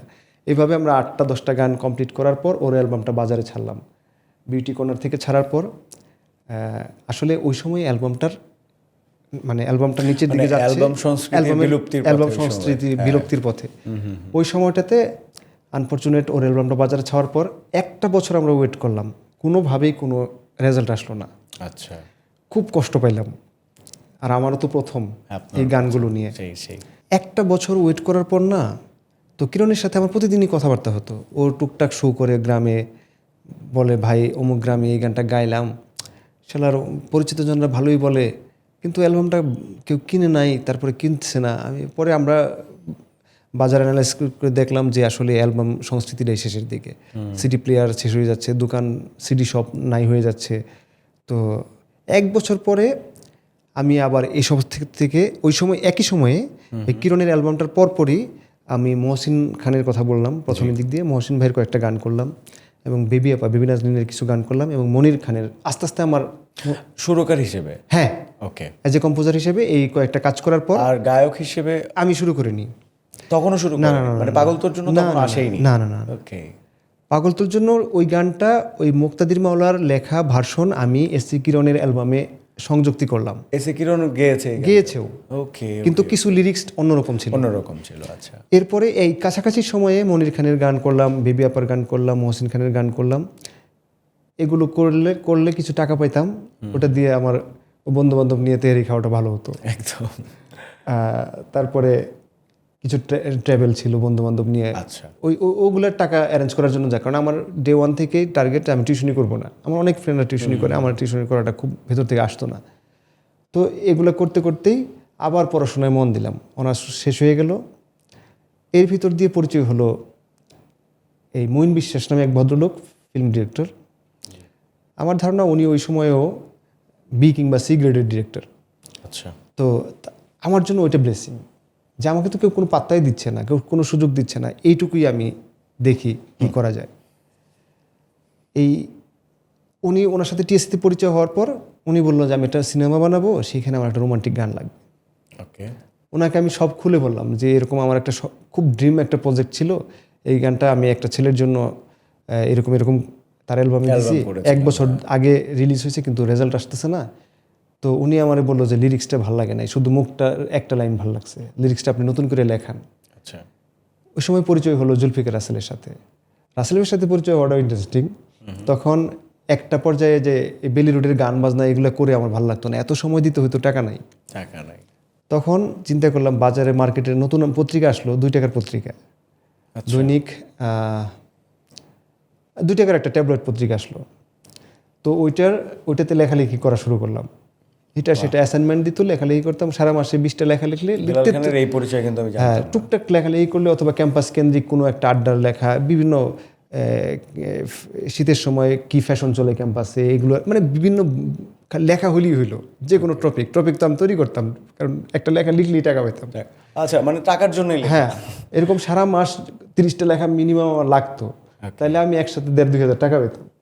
এই টাকা কালেক্ট করতে পত্রিকা অফিসে এসে পরিচয় হলো জুলফিকার রাসেলের সাথে। আচ্ছা, পরে রাসেল ভাইয়ের সাথে সখ্যতা তৈরি হওয়ার পর ওনাকে বললাম যে এরকম এরকম ঘটনা, একটা মুভির আমার একটা কাজ আসছে, এরকম একটা গান, আমি পুরো ইতিহাসটা তাকে বললাম যে বাকি অংশ আপনি নতুন করে লিখে দেন। উনি লিখে দিল, মুখে বলি দূরে যা, মন বলে থেকে যা, দূরে গেলে মন বোঝে তুই কত আপন, পাগল তোর জন্য রে পাগল এমন। এটা ওনার লেখা? হ্যাঁ, বাকি অংশটা আবার রিরাইট হলো, এই লিরিক্স একই গান, সুর একই, ওকে, লিরিক্সটা নতুন করে আবার রিরাইট হলো এই সিনেমার জন্য। এই সিনেমার জন্য। এইবার আমার কাছে মনে হলো লিরিক্সটা প্রাণ পেয়েছে, লিরিক্স যে কত ইম্পর্টেন্ট ইস্যু। হ্যাঁ, আপনি বলছিলেন সেই কথাটাই। পরে এই গানটা নতুন করে কম্পোজ করলাম আবার ওই সিনেমার জন্য।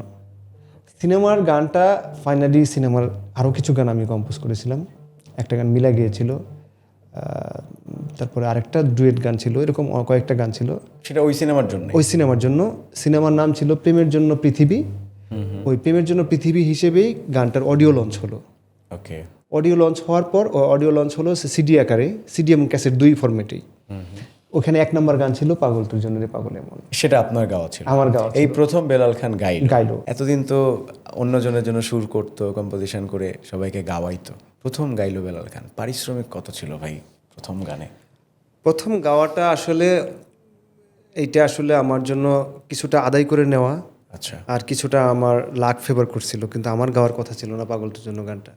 ওকে, তখনও গাওয়ার কথা ছিল? না না না, গানটা কম্পোজ করার পর থেকেই ডিরেক্টর যখন এই গানটা ফিক্স করলো, এবং সে প্রথম থেকেই তার দাবি এই গানটা এসআই টুটুল গাবে। ওকে, সামহাউ টুটুল ভাইয়ের আজকে আমেরিকা শো, কালকেও অমুক দেশের শো, তার স্কেজুয়ালটা মিলাইতে পারতেছিলাম না। ন্যান্সি ভয়েস দেওয়ার পর আমি গানটা গেয়ে একটা রাফ মিক্স করেই ডিরেক্টরকে দেওয়ার পর উনি একই সাথে শুটিং করবে, একই সাথে এই অডিও কোম্পানির সাথে বনিবনা করে এটা বাজারে আসার জন্য যে ফরমেশন সেগুলো শেষ করবে। তো উনি বারবার আমাকে তাগিদ দিচ্ছে, টুটুল ভাইয়ের ভয়েস কবে নেবেন, এই করবেন ওই করবেন।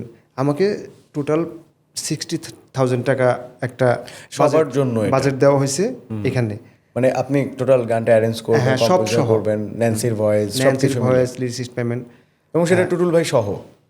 না না, টুটুল ভাই ছাড়া। ওকে, তো টুটুল ভাইকে তো আমি পাচ্ছি না, কোনোভাবেই পাচ্ছি না। টুটুল ভাইয়ের সাথে আমার একদিন একটা মিটিং হলো, মিটিংয়ে সেট হলো যে পরশুদিন ভয়েস দেবে। হঠাৎ করে টুটুল ভাই চিটং চলে গেল, যে আজকে পারবো না, টেক্সট দিয়ে চলে গেল। তো ডিরেক্টর সব নোস। তো ডিরেক্টর আবার ওই ডেমো মিক্সটাই কোম্পানির সাথে, জি সিরিজের সাথে শোনাচ্ছে। সব গানের আর্টিস্ট জি সিরিজ চিনে জানা, মিলাকে দিয়ে একটা গান করেছে, সেটা খালিদ ভাই শুনেই বলতেছে এটা কি মিলার ভয়েস না? হ্যাঁ, এটা অমুকের ভয়েস, এটা তমুকের, এটা এই, এটা ওই, XYZ সব বলে দিচ্ছে। সে বারবার জিজ্ঞেস করতেছে ন্যান্সির সাথে এই ভয়েসটা কার?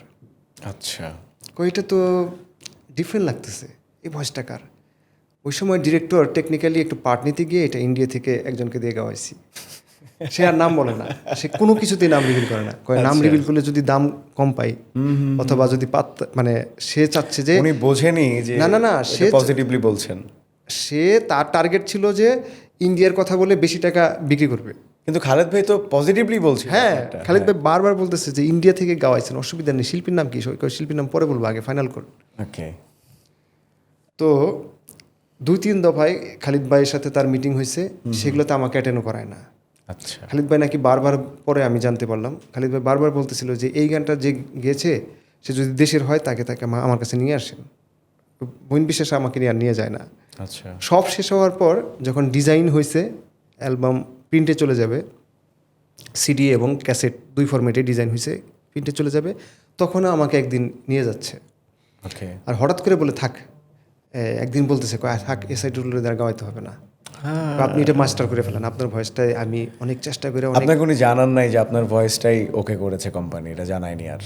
না, সে তো ক্রেডিট নিচ্ছে নিজে, যে খালিদ ভাই যে বলছে যে না এইটাই হবে, এসআই টুল হবে না। অ্যালবাম সিনেমার সিডি জুকবক্স হিসেবে 8টা গান হিসেবে অ্যালবাম আসবে, হ্যাঁ। মার্কেটে আসবে। যথারীতি আসলো।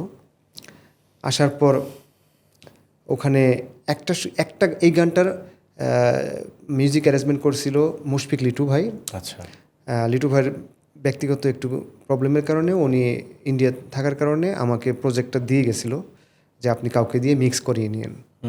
তখন আমি ওই খালিদ ভাই আমাকে তখন পরিচয় হলো এফ এ সুমন ভাইয়ের সাথে। সুমন ভাই তখনও সিঙ্গার হিসেবে মার্কেটে আসেনি। সুমন ভাইয়াকে বললাম যে এটা একটু মিক্স করে দেন, উনি মিক্স করে দিল। ওনার স্টুডিওতে আমার কিছু কারেকশন ভয়েস নিয়ে উনি মিক্স করে দেওয়ার পর তো অ্যালবামের যখন রিলিজ হলো দেখি উপরে এই গানটার ক্রেডিট দেওয়া এফ এ সুমনের নাম। মানে পুরোটাই লেখা সুর করা এরকম নাকি? হ্যাঁ, সঙ্গীতায়োজন? হ্যাঁ, just music F A Suman, আর কোনো ক্রেডিট নাই। ভিতরে লেখা পার্টিকুলারই গানের নিচে ক্রেডিট লেখা গীতিকার জুলফিকার রাসেল, সুরকার বেলাল খান, মিউজিক অ্যারেঞ্জমেন্ট মুশফিক লিটু, অথচ উপরে লেখা এফ এ সুমন। আচ্ছা, তো মানুষ কনফিউজড হয়ে গেল যে গানটা আসলে কে বানাইছে। আমাকে শিল্পী হিসেবে অনেকে চিনলো, যেহেতু লেখায় আছে বেলাল খান। সবাই ভাবলো যে এই গানটা তার প্রডিউস করা, কিন্তু তার তো এই গানের সাথে কোনো সম্পর্কই নাই। যাই হোক, এটা আবার রিপ্রিন্টে কারেকশন করার সুযোগ থাকলো। আমি প্রতিবাদ করার পর রিপ্রিন্টে কারেকশন করে দিল। গল্প এখানে শেষ না। এই গানটার এই যে প্রথমেই আমি বললাম যে এর 1.5 বছর কি 1 বছর আগে কিরণকে দিয়ে গাওয়াইছিলাম। আমি যখন এই গানটা সিনেমাতে লঞ্চ করি, সিনেমার জন্য নতুন করে কন্ট্রাক্ট করি, যেহেতু গানের ক্রিয়েটর আমি, অল রাইটস আমার ছিল। এই গানটা বিউটি কর্নার থেকে ওই এসি কিরণের অ্যালবামটা রিলিজ করছিলাম, সেখান থেকেও আমি পারমিশন নিয়েই সিনেমাতে দিয়েছি। আচ্ছা, মানে অল প্রসিডিওর মেনটেন করে। এই 1.5 বছর পরে যখন এই গানটা রিলিজের পর আস্তে আস্তে উইদিন শর্ট টাইমে গানটা সারা দেশে ছড়িয়ে গেল, জনপ্রিয় হয়ে গেল। অনেকে আমাকে খোঁজাখাজি শুরু করলো। তো আমি তো তখন হলে থাকি। তো এসে কিরণ এইবার তার গান আমি গিয়েছি এরকম একটা প্রচারণা শুরু করলো। এই ক্যাম্পেইনের কারণেই একটা সাডেন টাইম অনেকেই মনে করছে যে এই গানটা আসলেই কার। এদিকে আবার এফ এ সুমনও কোথাও কোথাও দাবি করে আমার অ্যাবসেন্সে তার সঙ্গীত আয়োজন। পরবর্তীতে এই দুইজনের বিষয়গুলো আমি আস্তে আস্তে ক্লিয়ার করলাম। একটা কন্ট্রোভার্সি তৈরি হয়ে গেল। হ্যাঁ, তারপরে তো আস্তে আস্তে সবাই জানলো। কারণ এরপরে আমাকে আসলে হান্টিং করা শুরু হলো। আমি কে, বেলাল খান কোথায় থাকে, কে সে, আমার অ্যালবাম লাগবে কোম্পানির, আমাকে নিয়ে অনেকেই অ্যালবাম করার প্ল্যান, অনেকেই গান গাওয়ার প্ল্যান। বাট আমার তো কোনো মোবাইল নাম্বার কারোর কাছে দেওয়া নেই, কেউ আমাকে খুঁজে পায় না। তো এরকম অনেকবার হয়েছে যে আমি অনেক সারাদিন হই হুল্লার করে রাতে যখন রুমে আসছি, রুমমেটরা বলতেছে যে একজন আপনাকে খুঁজে গেছে, যে চিরকুট দিয়ে গেছে, আপনার যোগাযোগ করতে বলছে। এরকম অনেক দেখতাম যে কোনো কোম্পানির পক্ষ থেকে কেউ আমাকে যে 2 ঘন্টা অপেক্ষা করছে আমাকে খোঁজার জন্য। মানে তখন অলরেডি বেলাল খান জনপ্রিয় হয়ে গেল একদম মিডিয়া পাড়ায়। হ্যাঁ, গানটা ওই সময় তো আসলে এফএম রেডিও স্টেশনগুলো টপ প্লে হিসেবে আবার ওই সময় আমি কিন্তু বেলাল ভাই ওই সময় মোবাইলে মেমোরি লোড করতাম গানের, তখন কিন্তু এই গানগুলো পেতাম এবং কাইন্ড অফ অনেক লম্বা সময় পর্যন্ত এটা টপ প্লে লিস্টে ছিল এবং ওয়েলকাম টিউনে নাম্বার 1 একটা পজিশনে ছিল। তো আমাকে সবাই খোঁজা শুরু করছে, আমাকে তো আর কেউ পায় না, হলে থাকি আমি। তো প্রায়ই দেখতাম যে কেউ না কেউ একটা চিরকুট দিয়ে গেছে। তো কোথাও কোথাও যোগাযোগ করতাম, কোথাও কোথাও করতাম না। এই চিরকুটের কথা বললেন, যোগাযোগের কথা বললেন, শহীদুল্লাহ ফরাইজির একটা অ্যালবাম করার কথা ছিল, এখান থেকে আসি। তো একবার নিহার আহমেদ, আমাদের একটা কমন ফ্রেন্ড, যে নাকি বেলি রোডে, আমি চিনি নিহার ভাইকে, আমি বেলি রোডের ওই সময়টাতে, ওই সময় আপনাদের পরিচিত। হ্যাঁ, তো নিহার ভাই একদিন আমাকে বলল যে আপনার জন্য একটা সারপ্রাইজ আছে। কি সারপ্রাইজ? আপনি তো অনেক দিন স্বপ্ন, আপনার একটা অ্যালবাম হবে, আপনার আর টেনশন নাই, অ্যালবাম করার লোক পেয়ে গেছি। ওকে। পরে শহীদুল্লাহ ফরাজির সাথে আমার একটা মিটিং হলো। ফরাজি ভাই ডিক্লেয়ার দিল যে দেশের সেরা সুরকার দিয়ে আমি আপনার অ্যালবাম করব, আচ্ছা। আপনার 1 টাকাও লাগবে না, সব খরচ আমার। ওকে। তো আজকে আমরা এই পডকাস্টে যখন বসা, আজকে ফরাজিবের বার্থডে। ফরাজিবের জন্য অনেক অনেক শুভকামনা, শুভ জন্মদিন শহীদুল্লাহ ফরাজি ভাই। ফরাজি ভাই শুভ জন্মদিন। আপনার মতো গুড সোল মানুষ আমার খুব কম দেখা। এনিওয়ে, তারপরে ফরাজিবের ওই কথাটাতে আমি আবার নতুন করে প্রাণ পেলাম। এর ভিতর দিয়ে আমার অনার্স শেষ হয়ে গেছে, আচ্ছা। আবার আসলাম অ্যালবাম করতে। তো এর ভিতর দিয়ে আমার একটা গান যেহেতু জনপ্রিয় হয়ে গেছে, তো অনেকেই অ্যালবাম চাচ্ছে। ফরাজি ভাই আমাকে আসলে সারপ্রাইজ দেওয়ার জন্যই পল্লব সেনালের সুরে 10টা গান সুর করে একদম কমপ্লিট অ্যালবাম রেডি করে বসে আছে। আমি সিগন্যাল দেওয়ার পর এবার আমাকে গান দিয়ে দিল ওঠানোর জন্য, এবং ডাবিং করতে হবে, ভয়েস দিতে হবে, এবং সামনে সম্ভবত যে কোনো একটা ওকেশনে অ্যালবামটা বাজারে আসবে। ওকে। দেশের ওই সময়ের সবচেয়ে বড় প্রতিষ্ঠান ছিল সঙ্গীতা থেকে আসবে। আচ্ছা। তো অ্যালবাম গানগুলো আমি নিয়ে গেলাম আমি শোনার জন্য। বাসায় গিয়ে আমার রুমে গিয়ে শোনা শুরু করলাম।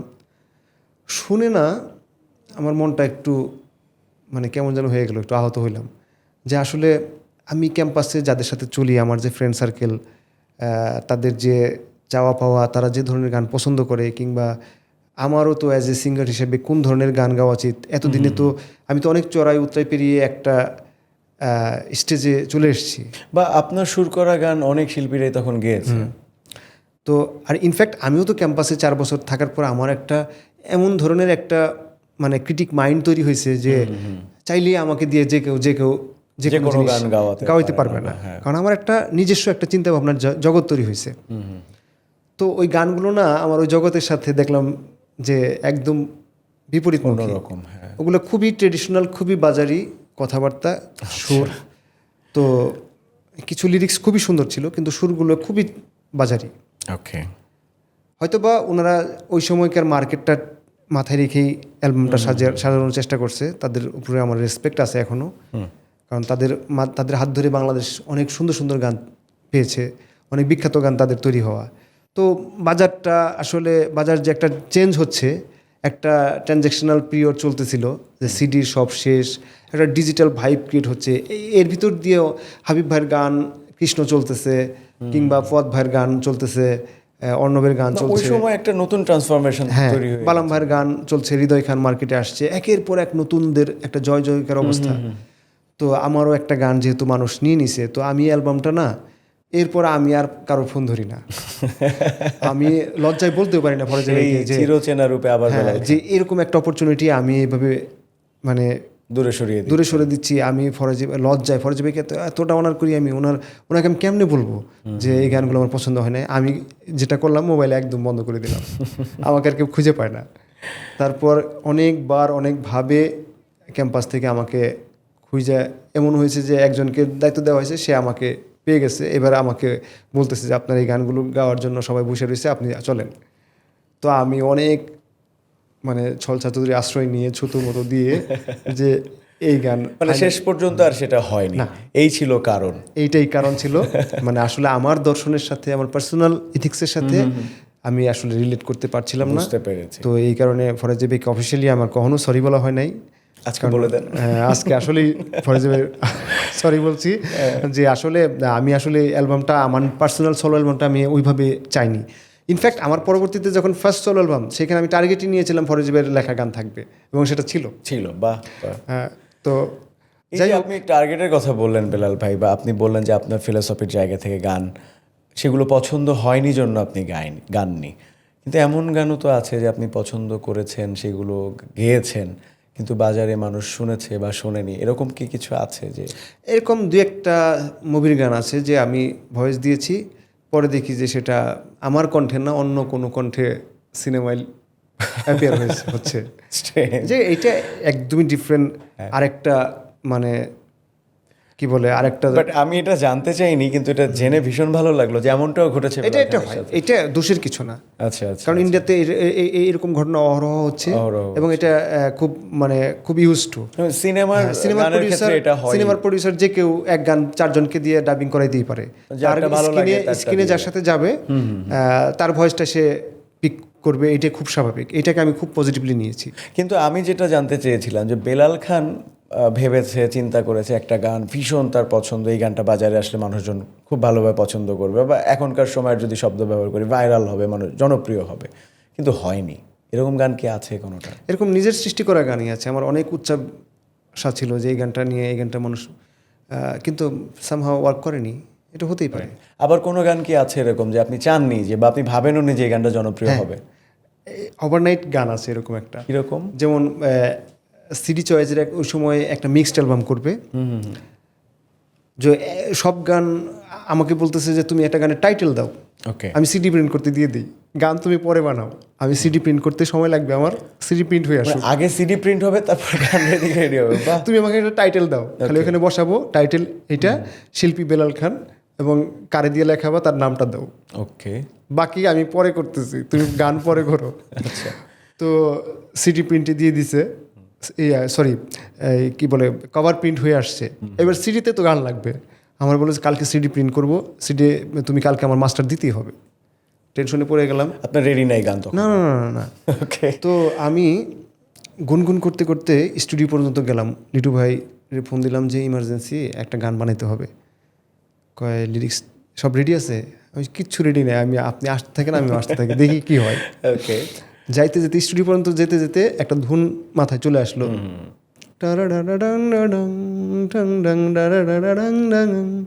শুধু তোরই জন্য কাঁদে মন সোনা পাখি, এই ধুনটা মাথায় চলে আসলো। মানে এই গানটার গল্পটা এরকম যে হুট করে এক হ্যাঁ, রাতে এবং স্টুডিওতে যেতে যেতে ও মাই গড। পরে আমি সাথে সাথে ওই সময় আমার কাজ চলছিল, অ্যালবামের সোলো অ্যালবামের কাজ চলছিল জীবন মাহমুদের সাথে। জীবন মাহমুদ ওই অ্যালবামের, আমার ওই সোলো অ্যালবামের বাজি গানটাও লেখা এবং মোস্ট ফেমাস গান, শুনেছি আমি। হ্যাঁ। তো জীবন ভাইকে ফোন দিলাম যে একটা অ্যালবামের গান করার আগে আরেকটা গান করতে হবে, আপনি দ্রুত স্টুডিওতে চলে আসেন, আমার একটা লাইন মাথায় আসছে। আচ্ছা, অথবা অলওয়েজ এরকম একটা দুটো লাইন মাথায় আসছে, অথবা উনিও করতো কি দুই একটা লাইন দিয়ে রাখতো আমার ইনবক্সে। ওকে, হয়তোবা এমন হতে পারে যে এই লাইনটা আমি পিক করছি ওনার লেখা থেকে, অথবা আমার মাথায় আসছে, আমার একজ্যাক্টলি মনে আসছে না, যে এই লাইনটা আমাদের হুক লাইন, এটাই হবে গানের নাম, গানের টাইটেল ফাইনাল হয়ে গেছে, সিডি প্রিন্ট হয়ে গেছে, কাভার প্রিন্ট হয়ে গেছে, কিন্তু গানের বাকি অংশ কিচ্ছু এবং গীতিকার হিসেবে আপনার নাম দিয়ে দিচ্ছি, আপনি দ্রুত স্টুডিওতে আসেন, বাকি আমার লিরিক্সটা সাজিয়ে দিয়ে যান। ওকে ওকে। পরে ওই সময়ে আমি লিটু ভাই আসতে দেরি করতেছে, আমি মাথা থেকে, আমি রেকর্ডারটা আমার সাথে নাই, আচ্ছা, আমি কোনো কিছুতেই মন দিচ্ছি না, কেউ আমার সাথে কথা বলতে চাইলে আমি এড়িয়ে যাচ্ছি, কারণ মাথা থেকে যদি সরে যায়, আমি শুধু একটাই মাথায় এটা একটা সিগনেচার পিচ হবে, আর গানের শুরুর লাইনটা হবে এইটা, এইটুকু মাথায় রেখে লিটু ভাই আসলাম, দ্রুত পিসি অন করেন, এটা আগে রেকর্ড করেন, এইটা দিয়ে আপনি পিয়ানো দিয়ে বাজান অথবা এটা গিটারে বাজান, কিছু একটা এইটা এই ধুনটার আগে রেকর্ড করেন, আগে রেকর্ড করেন। তারপরে আমি গাইডটা দিলাম, গাইড দেওয়ার সময় বাকি অংশ লালা লালা করে দিয়ে দিলাম, কাঁদে মনে সোনা পাখি, সুরটা আপনি করে ফেললেন। নারা নারা না নারা নারা না নারা নারা না নারা না না না নারা না, আশাই থাকি শুধু তোরই জন্য, এইভাবে গাইড দিলাম। আচ্ছা, পরে জীবন ভাই এসে লিরিক্সগুলো মানে সুন্দর সুন্দর শব্দ ডেলিভারি করে দিল, ওভারনাইট গানটা হয়ে গেল, গানটা হয়ে গেল।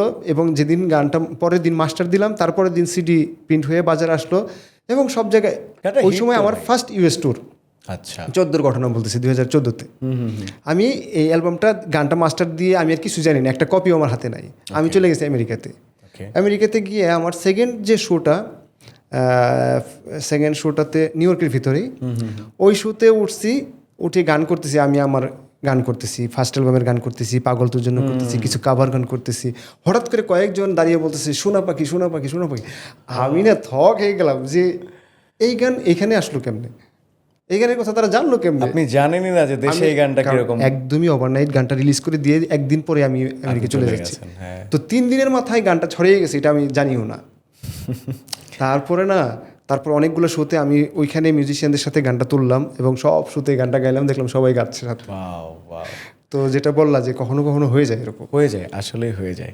না, এটা একটা ভালো জিনিস। আমি আরেকটা গান জানি, এটা এরকম আপনার গান, আপনার গাওয়া মানে আপনার কাভার করা একটা গান ছিল, সেই গানটা যদি আরেকজন এই গানটা একটা শুনতে চাই। এই গানটা যে মানে আমিও গেয়েছি বা অনেকেই গেয়েছে এই গানটা, মূল অ্যালবাম তো ছিলই, কিন্তু আপনি যখন এই গানটা গাইলেন আমি যখনই দেশের বাইরেও কোনো প্রোগ্রামে আপনাকে নিয়ে কথা হয় যে বেলাল খান আপনাদের অনুষ্ঠানে শিল্পী হিসেবে যাবে কিনা, আমার সাথে যদি কারো কথা হয়, আমাকে না পাশ থেকে বলে দেয় ওই যে যদি আরেকজন বেলাল খান।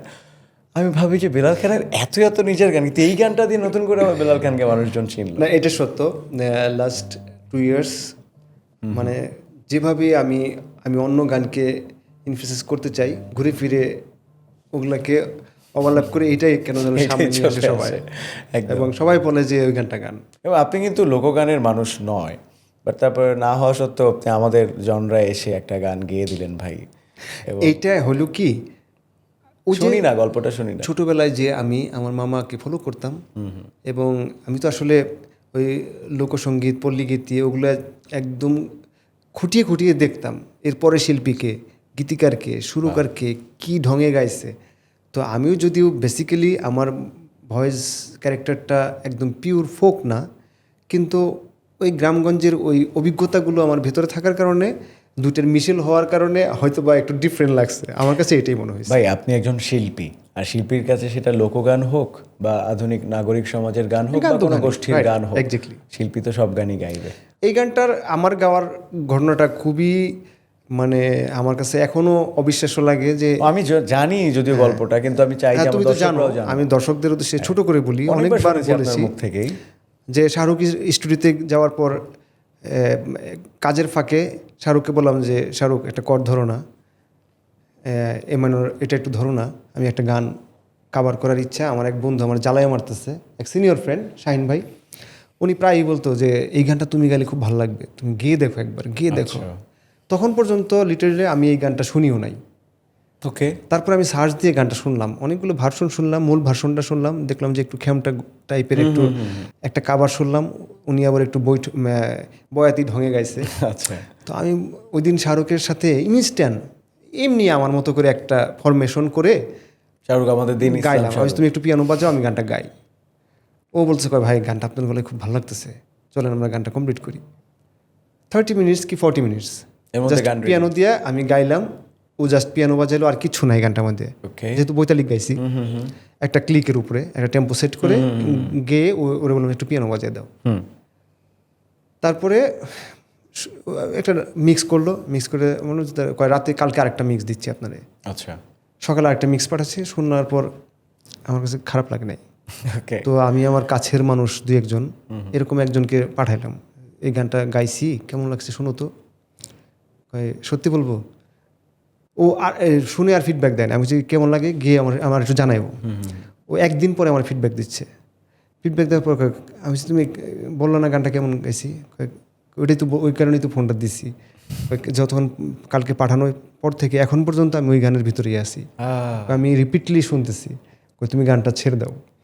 আমি যে শিওর বলতেছো? হ্যাঁ। তো গান গাওয়ার সময় শাহরুখ মোবাইল দিয়ে ভিডিও করছিল। ওকে, ওইটারে শাহরুখরে বললাম যে হ্যাঁ চলো আমরা এটা এডিট করে দিই। ও একটু রাফ এডিট করলো। আমি আমার বাসায় এসে আমার ছেলেরে দিয়ে বললাম যে আর কি এডিট করা যায় একটু দেখো তো। ও টুকটাক ক্যাপকাট দিয়ে একটু এই কি বলে একটু মানে গ্লোসি করতে পারে, হ্যাঁ গ্লোসি করে দিল। ও সাজেশন দিল, কয় এটা কালার ভালো লাগতেছে না, ব্ল্যাক অ্যান্ড হোয়াইট ভালো লাগবে। পরে আমরা ওই কালারটা মানে এরেজ করার জন্য ব্ল্যাক অ্যান্ড হোয়াইট করে ফেললাম পুরো ভিডিওটা। বাহ, বেলাল খানের যে গল্পগুলো শুনলাম মানে শুরু থেকে এখন পর্যন্ত, আমার কাছে মনে হলো জার্নিতে অনেক সফলতা, ব্যর্থতা নেই বেলাল খানের?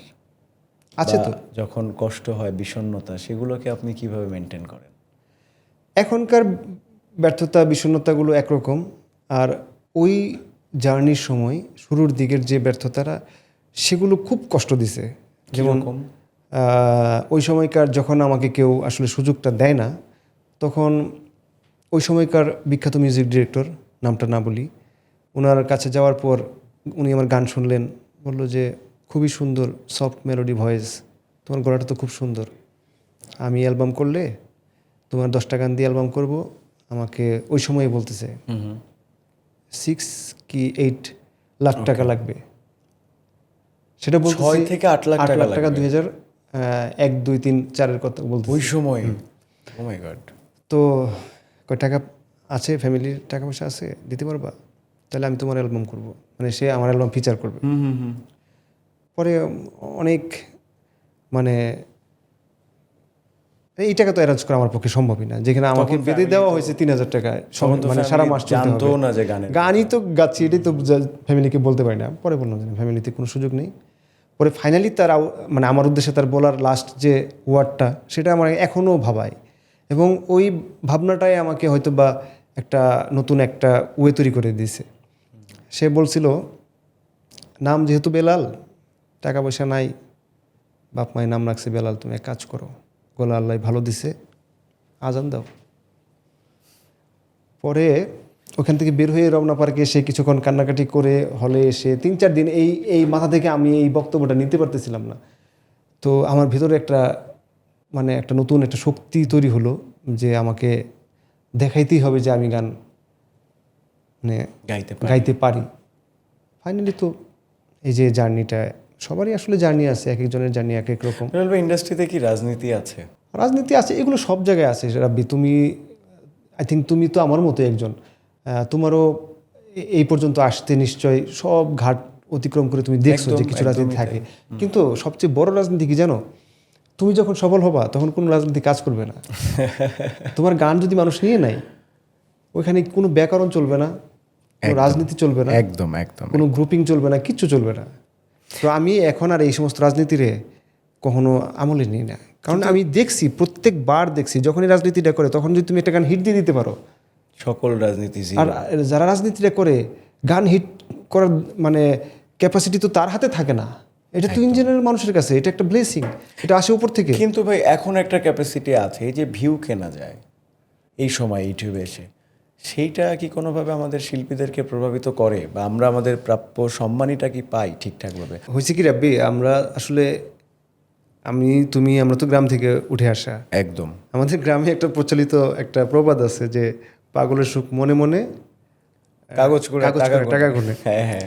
এখন তুমি পেইড ভিউজ নিচ্ছ, 6 মিলিয়ন হোক, 100 মিলিয়ন হোক, যেটাই হোক, পেইড ভিউজে কিন্তু ওরকম তুমি একটা ক্রিটিক কমেন্টস পাবা না, সেইখানে ওইভাবে কোনো অ্যাটাচমেন্ট থাকবে না, গানটা কেউ শুনছে কিনা, এটা একটা রোবোটিক সিস্টেমেটিক ভিউজ, তুমি টাকা দিয়ে ভিউজটা কিনছো। তো ওইটা হয়ে গেছে আলটিমেটলি, ওই গান কিন্তু ছড়াবেও না, অথবা ছড়ালেও না কিছুদিনের মধ্যে কোনো সেটা সুযোগ হারিয়ে নেই যাচ্ছে। ছড়ানোর। পেইড ভিউজে কখনো গান ছড়ানোর সুযোগ নেই। ওকে। ছড়ানোর গল্পটা এমন, গান ছড়ানোটা যেটা গান ন্যাচারালি ছড়িয়ে যায়, সেটা তো তোমাকে আমি বললাম। আমি গানটা কোম্পানিকে দিয়ে আমি আমেরিকা চলে গেলাম, ওখানে স্টেজে আমাকে বলতেছে যে নিউ ইয়র্কে বসে শুনছেন আপনার গান, যে কেউ কোনো একজন দর্শক আপনাকে দর্শক আমাকে স্টেজে বলছে যে এই গানটা গাইতে হবে, তার মানে কি সে গানটা শুনেছে, ওই পর্যন্ত আগুনের গতিতে চলে গেছে। তোমার গানই যদি বলি, হ্যাঁ সেটাই, তোমার গানটা যখন আসলো মার্কেটে, তুমি একটা চা বাগানে, দোতারাবাজি, হ্যাঁ, কোনো কিছু ছিল সেখানে, কোনো মানে চাকচিক্য ছিল, কোনো লাক্সারিয়াস কোনো এলিমেন্ট ছিল, মানুষ কিভাবে রিলেট করছে গানটার সাথে? যে গানটা আসলে মানুষ রিলেট করে সেটা কিছু লাগে না, সেটা আগুন না, শুধু আরও কিছু থাকলে সেটার গতিতে চলে যায় সারা দেশে। তার মানে আমরা আপনার সাথে একটা লম্বা আলোচনায় বা আড্ডায় গল্পে যেভাবেই বলি, আমি কিন্তু আজকে দেখলাম বেলাল ভাই, মানে অনেক গল্প কিন্তু আমি আগে জানতাম না। বেলাল ভাইয়ের সাথে আমার এত ভালো সম্পর্ক, এতবার আড্ডা, এত ঘনিষ্ঠভাবে আড্ডা, কিন্তু আজকে অনেক কথা জানলাম নতুন করে। আমার আজকে আরেকটা জিনিস মনে পড়ছে, বলেন না প্লিজ। এটা দর্শকদের জন্য, তোমার জন্য না। ওকে। দর্শকদের অ্যাঙ্গেলেই আমি বলছি। একবার হলো কি, আমি যাব নারায়ণগঞ্জ, হাতে আমার একদমই সময় কম, তো আমি এবং কামরুজ্জামান রাব্বি আমরা বাংলাদেশ প্রতিদিনের প্রতিষ্ঠাবার্ষিকী গিয়েছি বসুন্ধরার 300 ফিটের ওদিকে, ওই কনভেনশন হলে প্রোগ্রামটা শেষ। তো আমার যাওয়া দরকার হলো নারায়ণগঞ্জে। তো রাব্বিকে আমি দেখি বাইক নিয়ে আসছে, আমি নিয়ে আসছি, আমি আমার সাথে গাড়ি নিয়ে গেলে ওই রাস্তাটা একটু ভাঙাচোরা, আমি আগে দর্শকরা জানে যে ওই সময়ে যে 300 ফিট কুড়িল বিশ্বরের যে রাস্তাটা ছিল, ব্রিজ, ধুলা, কেবল রাস্তাগুলো হচ্ছে। তো গাড়ি ওখানেই রেখে রাব্বির বাইক নিয়ে রাব্বিকে বললাম, ইমার্জেন্সি রাব্বিক, তোমাকে নারায়ণগঞ্জ যেতে হবে। ওকে কোনো কিছু বলার সুযোগ দিলাম না। তো ও সারা রাস্তা যায়, একটু পরে জিগায় কোথায় যাচ্ছি আমরা, আমি বলছি এই তো সামনে। যাক, ফাইনালি নারায়ণগঞ্জ পৌঁছানোর পর যেখানে যাওয়ার কথা সেখানে গেলাম, আমরা সেখানে খাওয়া দাওয়া করলাম, গল্প গুজব করলাম, আবার চলে আসলাম। এরপরে অনেকগুলো বছর পেরিয়ে গেল, এই যে এইভাবে আজকে হঠাৎ হঠাৎ কিন্তু রাব্বির সাথে আজকে দেখা হয়। আমি এখন জানতে চাই, আমার এই প্রায় অনুষ্ঠানে রাব্বি জিজ্ঞেস করে আমরা কেন গিয়েছিলাম। না, আমি এখনো জিজ্ঞেস করতে চাই বেলাল ভাই, যে এই যে আমাকে একটা ছেলে, আপনার ছোট ভাই, আপনি কিচ্ছু না বলে আমাকে একটা অনুষ্ঠানে, আমি তো মাঞ্জা মেরে গেলাম, সেইখান থেকে আপনি আমাকে বললেন রাব্বি চলো নারায়ণগঞ্জ যেতেই হবে, তোমার বাইকে যাবো। বলছি ওকে ভাই, আমার কাজ নেই, বেলাল খান বলছে, একটা ব্যাপার তো থাকে। আর বেলাল ভাই আমার এরকমই সম্মানের মানুষ। সুন্দর গেলাম ভাই, ধুলা আপনার মনে আছে নিশ্চয়ই, আমাদের কোনো মাস্ক নেই, আমরা কাঞ্চন ব্রিজ পার হয়ে একটা দোকান থেকে একটা মাস্ক নিলাম, দুইটা মাস্ক নিলাম। ততক্ষণে তো আমরা ধুলায় সাদা হয়ে গেছি একদম পুরা। এরপরে ওখানে গেলাম, গিয়ে যে আমরা খাওয়া দাওয়া করলাম, আড্ডা দিলাম, সবই করলাম, এক বড় ভাইয়ের সাথে দেখা হলো, কথা হলো, আমরা আবার ফিরে আসলাম। সিরিয়াসলি ভাই কেন আমাকে নিয়ে গেলেন হঠাৎ করে, আমি এখনো জানি না, প্লিজ যদি বলতেন উদ্দেশ্য কি ছিল। আমার এক বড় ভাই আছে, নাম, তাকে আমি রনক ভাই বলি। ওকে, তার অফিসে একটা সাইনবোর্ড আছে, এত কথা বলার আগে বলেন লাভ লাভ হইব। তো সেদিন তুমি আমার জিজ্ঞাসা করছিলা লাভ হইব, আমি যে হইব, কিন্তু আজও পাইনি কোনো লাভ হয় না। ভাই। আচ্ছা দেখি না, লাভ হবে ইনশাল্লাহ। ওকে, হবে, আমি আশাবাদী। যেটা আমি বলছিলাম যে এই আলোচনার মূলে আমরা যদি গানের কথা বলি, তাহলে আমাদের, আমি গানের মানুষ হিসেবে, আপনি গানের মানুষ হিসেবে, আমাদের পরম্পরার যে জায়গাটা বললাম, গুরু শিষ্যর যে শিক্ষাটা সঙ্গীতের ক্ষেত্রে, সেটা খুব জরুরি একটা বিষয়। সেটা এখন এই সময় নেই বললেই চলে, এটা আমার কাছেও মনে হয়। আপনিও একমত ওটাও হয়েছেন। একটা পার্ট। আবার এই যে মিউজিক এরিনাতে একটা লম্বা সময় থেকে এটা পুরোপুরি অ্যাবজর্ব করে তারপরে গানটা বানানো, একদম কারো এভাবেও হতে পারে, আবার কারো কোনো গুরুর আন্ডারে থেকে সেখানে একটা লম্বা সময় পার না, করে। গুরুর আন্ডারে তো গানটাকেই আমার শিখতে হবে, তারপরে এসে আমি প্রচারের জায়গাটা দেখব। প্রচারের কথা বলছি না, যে গান আমি আসলাম আর হুট করে আমার কাছে সুবিধা আছে, আমি একটা গান বানিয়ে ফেললাম। না না না, এটা হয় এটা না, এটা হয় না। এই ইন্ডাস্ট্রি জানতে হবে, এই অঙ্গনে, এই অঙ্গনটাকে বুঝতে হবে। এই অঙ্গনের প্রত্যেকটা অঙ্গনেরই প্রত্যেকটা কি বলে, এটার নিজস্ব একটা ভাষা আছে, একটা নিজস্ব চলন আছে। এই চলন, এই ভাষা, এই সব কিছু যখন আমার ভিতরে চলে আসবে, দেন উচিত গানটা করা। থ্যাংক ইউ বেলাল ভাই। এই যে আমার নামে একটা show, the caged Rabbi show, CNN.com presents, এই শোতে আমরা এটা কি বলবো, এটা অনেক শোতেই হয়তো হয়, কিন্তু আমাদের শোতেও থাকবে, কারণ ভালো লাগে, আমি পছন্দ করি। কিছু প্রশ্ন করব আপনাকে, একদম দেখে দেখে প্রশ্ন করব, আপনি ছোট করে এক কথায় উত্তর দিবেন। চেষ্টাটা করি। ওকে, সাফল্যটা কি আপনার কাছে? কষ্টের পরের সময়টা। কষ্টের পরের সময়টা, ওকে। সবচেয়ে প্রিয় শিল্পী? একাধিক। দু একটা নাম বলা যায়? বাড়ি সিদ্দিক, বাড়ি ভাইয়ের গান ভালো লাগতো, বাচ্চু ভাইয়ের গান ভালো লাগে, খালিদ ভাইয়ের গান ভালো লাগতো। লম্বা লিস্ট, বুঝতে পেরেছি, এটা এক কথায় হবে না। সবচেয়ে প্রিয় সুরকার? অনেকের গান। সুরকার যদি বলি, প্রিয় সুরকার, সবচেয়ে প্রিয়, এক কথায় উত্তর কিন্তু সেগমেন্টটা। আলাউদ্দিন আলী। আলাউদ্দিন আলী, নিঃসন্দেহে। আপনার জীবনের সব থেকে বড় আফসোস কি? খুব আফসোস নেই, তবে একটা আফসোস বলতে গেলে, একটা আফসোস যে আবার যদি শুরু করতে পারতাম শুরু থেকে, তাহলে প্রচুর ইনস্ট্রুমেন্ট বাজানো শিখতাম। আমি এই প্রশ্নটা এবার করতাম, যে যদি আবার আপনাকে সুযোগ দেওয়া হতো একদিনের জন্য আপনার এই পেশা, বা আপনাকে নতুন করে শুরু করতে দেওয়া হোক, তাহলে আপনি ইনস্ট্রুমেন্ট বাজাতে চাইতেন? বাও, এটা আমি করতাম একটু আগে। মিউজিশিয়ান হতাম। আপনার ফোনে সবচেয়ে বেশি যে গানটা আপনি শোনেন, কি গান? সব থেকে বেশি যে গানটা শোনেন আপনি, কি গান, কোন গান, কার গান? সবচেয়ে বেশি শুনি আসলে আমার সবচেয়ে বেশি শুনি আসলে গাড়িতে যে সময়টুকু থাকে, সেই সময়টাতেই। কোনো গান নাই যে এমন একটা গান যেটা আপনি সব থেকে বেশি শোনেন? গাড়িতে আমি, হ্যাঁ, কিছু গান বেশি শুনি, যেমন এক কথায় ছোট করে বলেন, আপনি 100টা গানের কথা বলতে বুঝবো না। অনেকগুলোই শোনেন আসলে, গানের মানুষের জন্য এই প্রশ্নের উত্তর দেওয়া খুব কঠিন, প্রচুর গান শুনি। খুব কঠিন। কিন্তু আপনাকে আরেকটা প্রশ্ন করি, আমাদের এই রাউন্ডের একদম শেষ প্রশ্ন, যে এমন কোনো শিল্পী আছে যার সাথে এখনো কাজ করা হয়নি কিন্তু করতে চান? আমি আমার দেশের অনেক লেজেন্ডারি শিল্পী রয়েছে যাদের সাথে প্রবল ইচ্ছা কাজ করার, যেমন হাদি স্যারের সাথে কাজ করার ইচ্ছা, রুনা ম্যামের সাথে কাজ করার ইচ্ছা, সাবিনা ম্যামের সাথে কাজ করার ইচ্ছা। এগুলো হয়নি, হওয়ার সম্ভাবনা কতটুকু সেটাও জানি না, কিন্তু কখনো সুযোগ আসলে অবশ্যই এটা আমি এগিয়ে আসবো। ওকে, আমরা নতুনরা, আমি তো নতুন, নতুনদেরই একজন, বা আমার পরেও আরও নতুনরা এসেছে, তাদের জন্য আপনার 3টা পরামর্শ। হ্যাঁ, 1 নম্বর পরামর্শ যদি আমার হয় সেটা হবে এরকম যে একসময় আমি ছোটবেলা থেকে বিশ্বাস করতাম মানুষ চেষ্টা করলে মনে হয় সফল হয় না। এটা বিশ্বাস করতাম যে, কারণ গ্রামে থাকা অবস্থায় ওই ছোট বয়সে কৈশোর বয়সে আমি অনেক চেষ্টা করতাম, কোনোটাই হতো না, কিন্তু চেষ্টা করলে হয়। এটা এখন বিশ্বাস করেন? হ্যাঁ, আমি আজ পর্যন্ত আমার যতটুকু অর্জন পুরোটাই আমার চেষ্টার ফসল। 2 নাম্বার? তো নতুনদের বলবো যে চেষ্টা করতেই হবে, সফলতা মাস্ট আসবে। ওকে, একটাতে অনেক কিছু পেয়ে গেছি। 10 বছর পর বেলাল খানকে আপনি কোন জায়গায় দেখতে চান? আফটার 10 ইয়ার্স আসলে আমার ছেলের গ্র্যাজুয়েশন আল্লাহ যদি বাঁচিয়ে রাখে শেষ হয়ে যাবে, মেয়েরও হয়তো বা কাছাকাছি সময় চলে আসবে। তখন আমি আসলে কিছু টাইপ মিউজিক আমি এখনও করার সাহস পাই না, মানে হয়তোবা ফ্যামিলি পিছু টান কিংবা প্রডিউসিং একটা ব্যাপার আছে, অথবা আমার এইজের সাথে যায় না। আমি ওই সময়টাতে ওই ধরনের গান কিছু করতে চাই যখন আমার আর কোনো পিছুটান থাকবে না, ছেলেরা যার যার দায়িত্ব পালন করবে এবং আমি ছেলেকে বলবো আমার এই গানগুলোর প্রডিউসার তুমি। বুঝতে পেরেছি। আপনার জীবনে সব থেকে বেশি কেঁদেছিলেন কবে, কেন কেঁদেছেন? আপনি কি কান্না করেছেন? হ্যাঁ। কখনো? কেন, কবে সব থেকে? আরে আমি তো আমার যে ওয়াইফ, আমার সহধর্মিণী, তাকে যখন মানে আমার কাছে বিয়ে দেবে না, তখনই তো আমি পাগলের মতো কেঁদেছিলাম।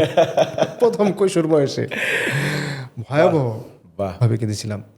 তারপরে মিউজিক্যাল এই জার্নিটার সময় হুচুট খাইতে খাইতে অনেকবার কেঁদেছি।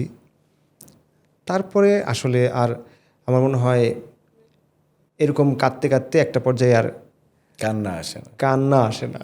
জীবনে প্রতারণার শিকার হয়েছেন তো অনেকবার? অনেকবার। মনে পড়ে উল্লেখযোগ্য কোনো প্রতারণা?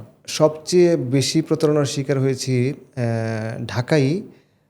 খুব কাছের কিছু ক্ষণিকের পরিচয়ে কিছু বন্ধু মানে তৈরি হয়েছিল, যারা একদম জীবন দিয়ে দেবে বলে টাকা ধার নিয়ে, আর মানে তাদের উদ্দেশ্যই ছিল টাকা ধার নেওয়া। এরকম প্রচুর বন্ধুবান্ধব কিংবা শুভাকাঙ্ক্ষী মানে ক্ষণিকের শুভাকাঙ্ক্ষী আমার লাইফে আসছে। বেলাল ভাই, এক শব্দে যদি আমি আপনার কাছ থেকে বা নিজেকে প্রকাশ করতে চান, আপনি চা না কফি? চা। স্টেজ নাকি স্টুডিও? দুটোই। দুটোই। ব্রাজিল না আর্জেন্টিনা? Of course Argentina. ভাই আমি তো ব্রাজিল। ওকে, সকাল না রাত? রাত। রাত। প্রেম নাকি ক্যারিয়ার? দুটোই। দুটোই। প্রেমের গল্প কিন্তু শুনলাম না এখনো। আরেকদিন শুনবো। ওকে, গান লিখতে বেশি ভালো লাগে নাকি সুর করতে ভালো লাগে? শুরু করতে।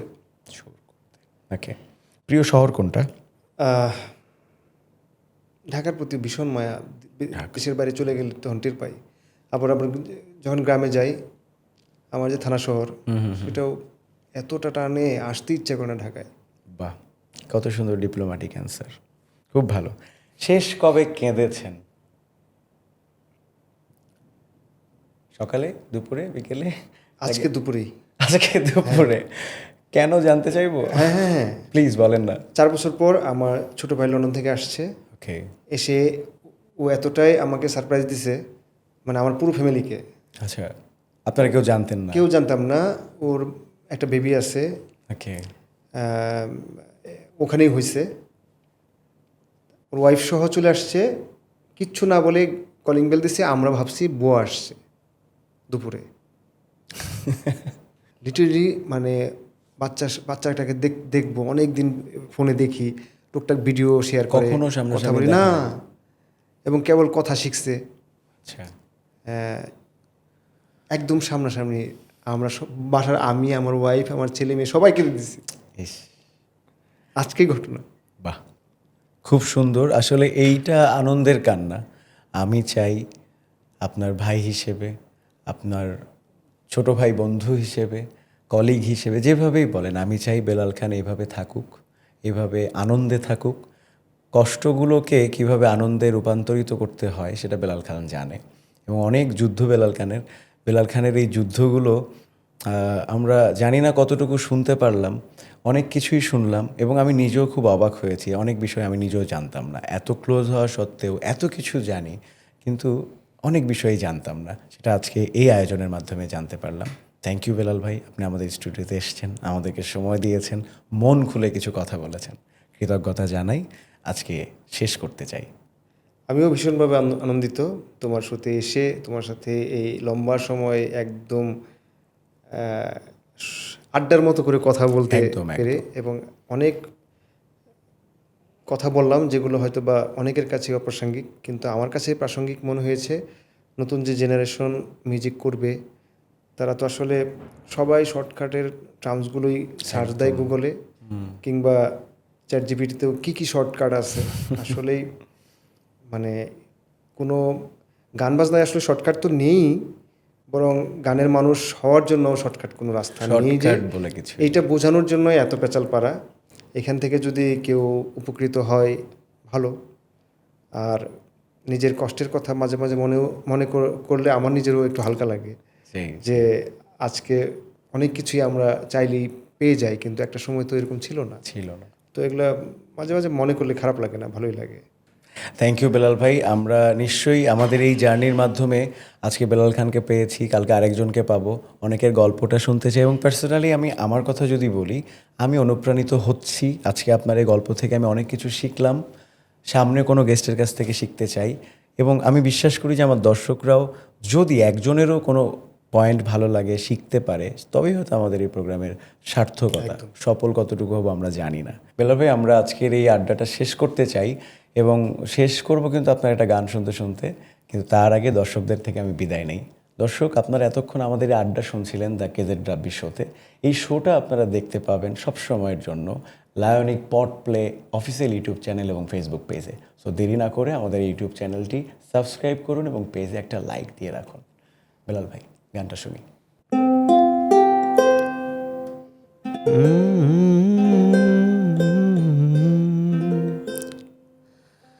বিধির কাছে সবই কইব, যদি আর এক জনম আমি পাই গো, সে জনমে তোমাকেই চাই গো। যদি আর এক জনম আমি পাই গো, সে জনমে তোমাকেই চাই গো। এ জনমে তুমি হলে না আপন, প্রেমের নামে শুধু ভেঙে দিলে মন। বিধির কাছে সবই কইব, যদি আর এক জনম আমি পাই গো, সে জনমে তোমাকেই চাই গো। যদি আর এক জনম আমি পাই গো, সে জনমে তোমাকেই চাই গো।